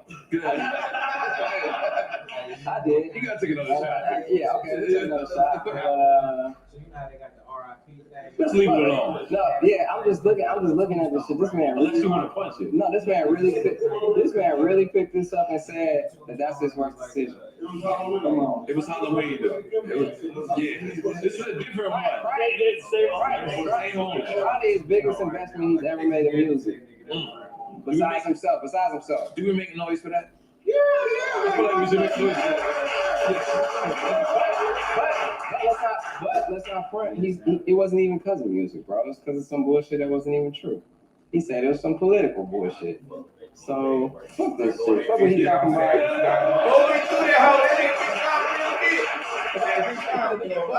This shit don't even make no sense. It makes no sense. Okay. So what do you like more? Making the music or performing the music?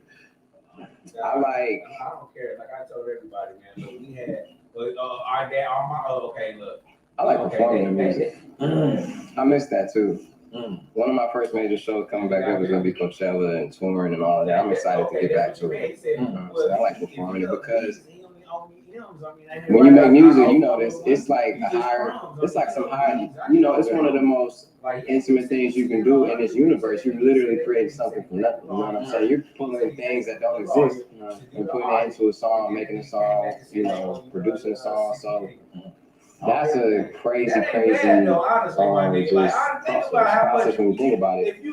But performing it is when you see the impact that it had on the people, and you see tears in their eyes. That energy is crazy. That energy, right? You can feed off of it. I've gone on stage sick as a motherfucker. I'm sure you have too. And got on stage and your shit be gone. You ain't got no cold no more. You ain't got no flu no more. And you on that bitch, that adrenaline going because they feed you that energy, and the impact is immeasurable. You know, the greatest act that you can give somebody is the act of inspiration, is you know, and to me, when you inspire the people, you inspire the fans like that, that's the shit, bro. That's the shit. And you on the 20s too, right? What's your role on the 20s? What are you doing? You think about Lena Wade, huh? You think about that's my homegirl. Lena. Yeah, OG. So you think about some shit in the 20s? What you doing? Finger popping some shit. Yeah, you think about what you doing in the 20s? Finger popping some shit. Yeah. That's the hook. You gonna do a hook for me? Yeah, okay. Finger popping some shit. I don't know. Let's just figure it out. I say let's figure it out. All right, let's figure it out. All right. And they're gonna go through the airport. Alicia Keys confirmed 6 p.m. You can make it. Okay. 20s, it's the first show that I actually got to act on. You know what I'm saying? I'm playing Tristan on there, and he you know, just watch the show. It's a good show, man. It's my first time, you know, acting as a whole character. I can relate to the character in a lot of ways. You know what I'm saying? It's an all-black show. Tristan. Okay. He's a nigga that doesn't have a phone. So he doesn't have a phone. He doesn't have a phone. He's a photographer. He's a photographer who do yoga, doesn't have a phone, doesn't fuck with social media, right? That's how it starts. Well, fucking get hired for shit. By email. That's part of the show. Are you sure? He has an email. He's not a loser. He's not a loser. He's a man. He's the man. Yeah. Without a phone. Because losers are the ones that are addicted to the internet. Right. Those are the losers. The losers are the He ones. don't got a phone. He don't got Twitter, no Facebook. By the way, the people who can't separate the internet and real life. Yes, it's true. You know what I'm saying? Those are two different things. Absolutely. Two different things. So anyway, this guy on the show, 20s, he doesn't have a fucking phone. He doesn't have. No, he's a photographer. He sees this girl, one of the main characters on the show. They end up, she's newly celibate, right? Not having sex. So she's a new version. She's a new version. Okay. My character is used to having sex. You're not a new version. I'm not a new version. I like it. He fucking with her. And a lot of drama goes down between them because he tells her how it is. Mm. You know, he be like, yo, you on some bullshit. You getting too caught up in the social media world. You getting too caught up, like, we out here, you know, having a time on a hike and you worried about people commenting on your shit. We out here in the hike. This is affecting our time. And she's the celibate one that's on social media. The celibate one on social media. Talking to the fucking Twitter. Yeah. Talking to another dude. I end up getting on social media. End up being on some bullshit. I end up getting on social media and like Tristan. Huh? Tristan. Yeah, you gotta watch it. He's on good. He's on good. That's a good show. Lena Waithe, you know, she incredible. Just you watch The Shy? Yeah, for sure. It is hard. Yeah. I watch I like her on Master of None as well. You want to go there? Oh, by the way, you know another reason I'm building a movie theater is because I'm an actual movie. I have a great taste in movies. Like, if you ever want a good movie suggestion, you should call me. We can take 2 more hours to talk about it. We can go another day. The top 5 movies. I'm offended because I feel the same way. I mean, let's go dumb movies first. Okay, yeah, because we can categorize them. Quick, we gotta do this quick. No, all time, not your movie. Top 5 all time. You're gonna sit up here asking about Tupac and DMX and fucking Dre. All time dumb movie. All time. No, all time comedy. Top 5 comedy. No, overall. No, let's go comedy. No section. All right. Overall. He is great already. Black one for me. That motherfucker. Okay. Respond. Okay. That motherfucking movie really hit you hard. Okay, go ahead. Because when their whole life go by in prison for some bullshit that they. I can feel like you're thinking of. It's just like no, but it's funny, right? All the you go eat your cornbread and all that bullshit. Funny, right? But for real, this is happening to too many people. Okay. Wrongful incarceration, people who locked up for no fucking reason, for being in the wrong place at the wrong time, for getting blamed for something they didn't do, for doing something that, for them changing, not even being the same person as they was when they made a mistake, bro. That shit hit a chord for me to have that movie like. So I feel you on that. So, to my life. I'm talking about life. Okay, so what is your number? No, go ahead. Top 5 quick. That's a good one though. But go ahead. American Me. Oh man, you taking one more. You ain't never said American Me on here. He got that from you. Actual movies. Actual movies, motherfucker. I'm 2 for 2. I'm on fire right now, right? Okay. Yes, you are. I am. Yeah. Go ahead. Man, get out of here. All right, now I want 2 of yours. I want 2 of yours and 2 of yours. Okay. Man, I said top 5. You gave me 2. No, because I don't want to fuck up. You don't want to say no more? Okay. No. Shawshank Redemption is dope. Damn, that's good. You seen the shows that they did based on the Shawshank Redemption universe on Hulu? It's Castle Rock. But anyway, go ahead. Yeah, that one's good. I would say American Me. Slice that one for me. I mean, that's cool. You Good Will Hunting. We need 2 from you. I really like Forrest Gump. Oh, that's a great movie. No, that's absolutely great. That's one. That's one of my top 5. Okay. I like Malcolm X. Great Malcolm movie. X. That's cool. You got 2. You got to relax. I see you. Okay. You're a real rapper. You're trying to take more bars than 16. But then, You got just 16 bars. Just 16 bars. It was 16 bars. Then I like The Matrix. Which one? The first one? My last name Anderson. So I'm going 3. Dark Knight 2 is a Juice. Okay, Juice is crazy. Yeah. Juice is dope. Go 3. You know why Juice was crazy? Because Tupac really did that shit, bro. He really saw him deliver. That was like one of the best parts of the movie. He really embodied that villain. That's why. In real life, Tupac made me shoot him. Yeah, period. And Juice inspired me to DJ. That watching that movie. He was local? Yeah, I was just a pod safety. I need to get my turntable after Juice. You know, I always fuck with Bush Rock. Every time I like, he boys me, I'm like, you local. He hates me when I say that. All right, so what's your 3rd movie? Damn, man. I mean, I want you to just tell your favorite movie. I'm a Goonies fanatic. Okay. That was all. Yeah, that was all. Okay. Your 3rd movie. Wolf of Wall Street. It gets me emotional, bro. It gets me emotional. Every time I watch it. I watched that movie like not watched it, but I've had it on in the studio sometimes. Like that, Forrest Gump, Matrix, Dark Knight, like movies that I've probably watched over 50 times just by having them on. But every time, I'm just like, he had the opportunity to.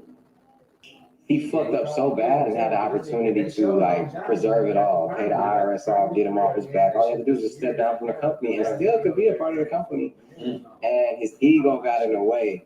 And it was one of the biggest lessons I ever learned watching the movie. It was like, you gotta just know that everything is temporary. When you try and hold on to something, that's when it can destroy you. Anything. You know, people, seasons, places, things are all temporary. That's why you have to enjoy that present, right?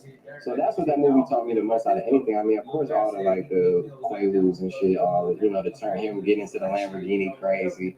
They were real confused how he didn't get the Oscar for that one, really. I mean, I really felt like he was high. Leonardo DiCaprio? Yeah, Leo. Because he's too close to Jeff Bezos' girls. It wouldn't work.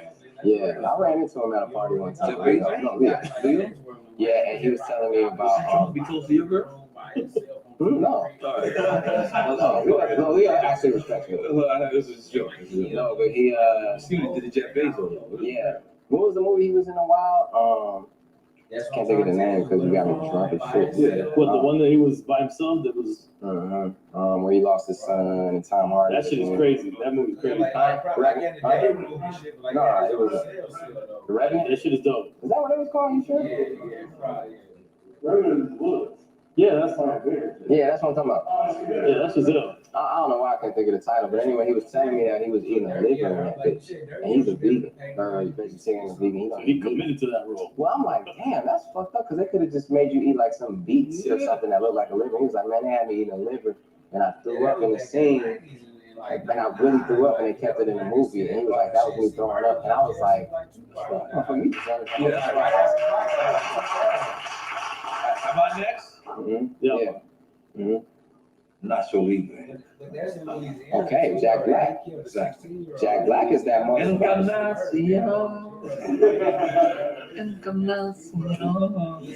Jack Black is one of them motherfuckers. Jack Black is that dude. When I met him, that's somebody when I met, I was like, damn. You met Jack Black? I met Jack Black. I never met Jack Black. He would be hilarious on this. Yeah, I never met Jack. Can you talk about the Jack Black story?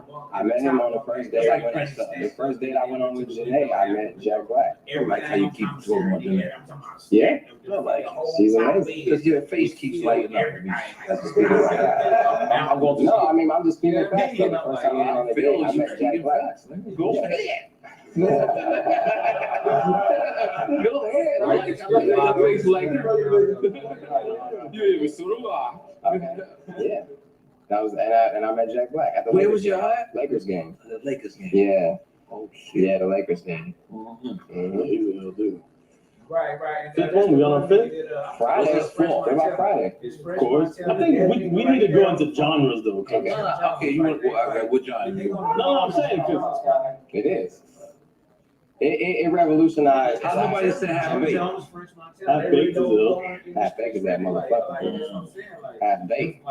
That gives a lot of rotation. That's where I get my Cuban beef from. That whole shit is from half baked. Who would have thought Dave Chappelle though, right? Who would have thought from that movie that Dave Chappelle would be Dave Chappelle now? I would have never Maybe guessed Dave that. Chappelle didn't even think that.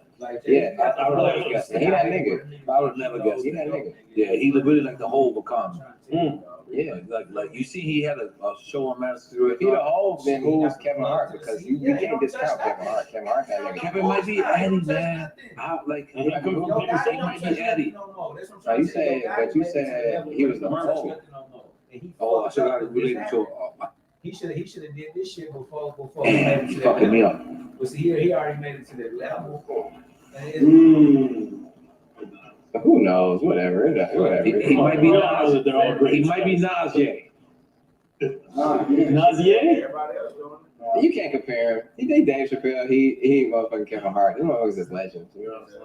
Okay, so you get married next year. Okay. Whoever you get married to. Yo, let me kill this shit real quick. We've been going in, man, 3 hours straight. You know what I mean? Live. Y'all catch the rest of the show on Revolt.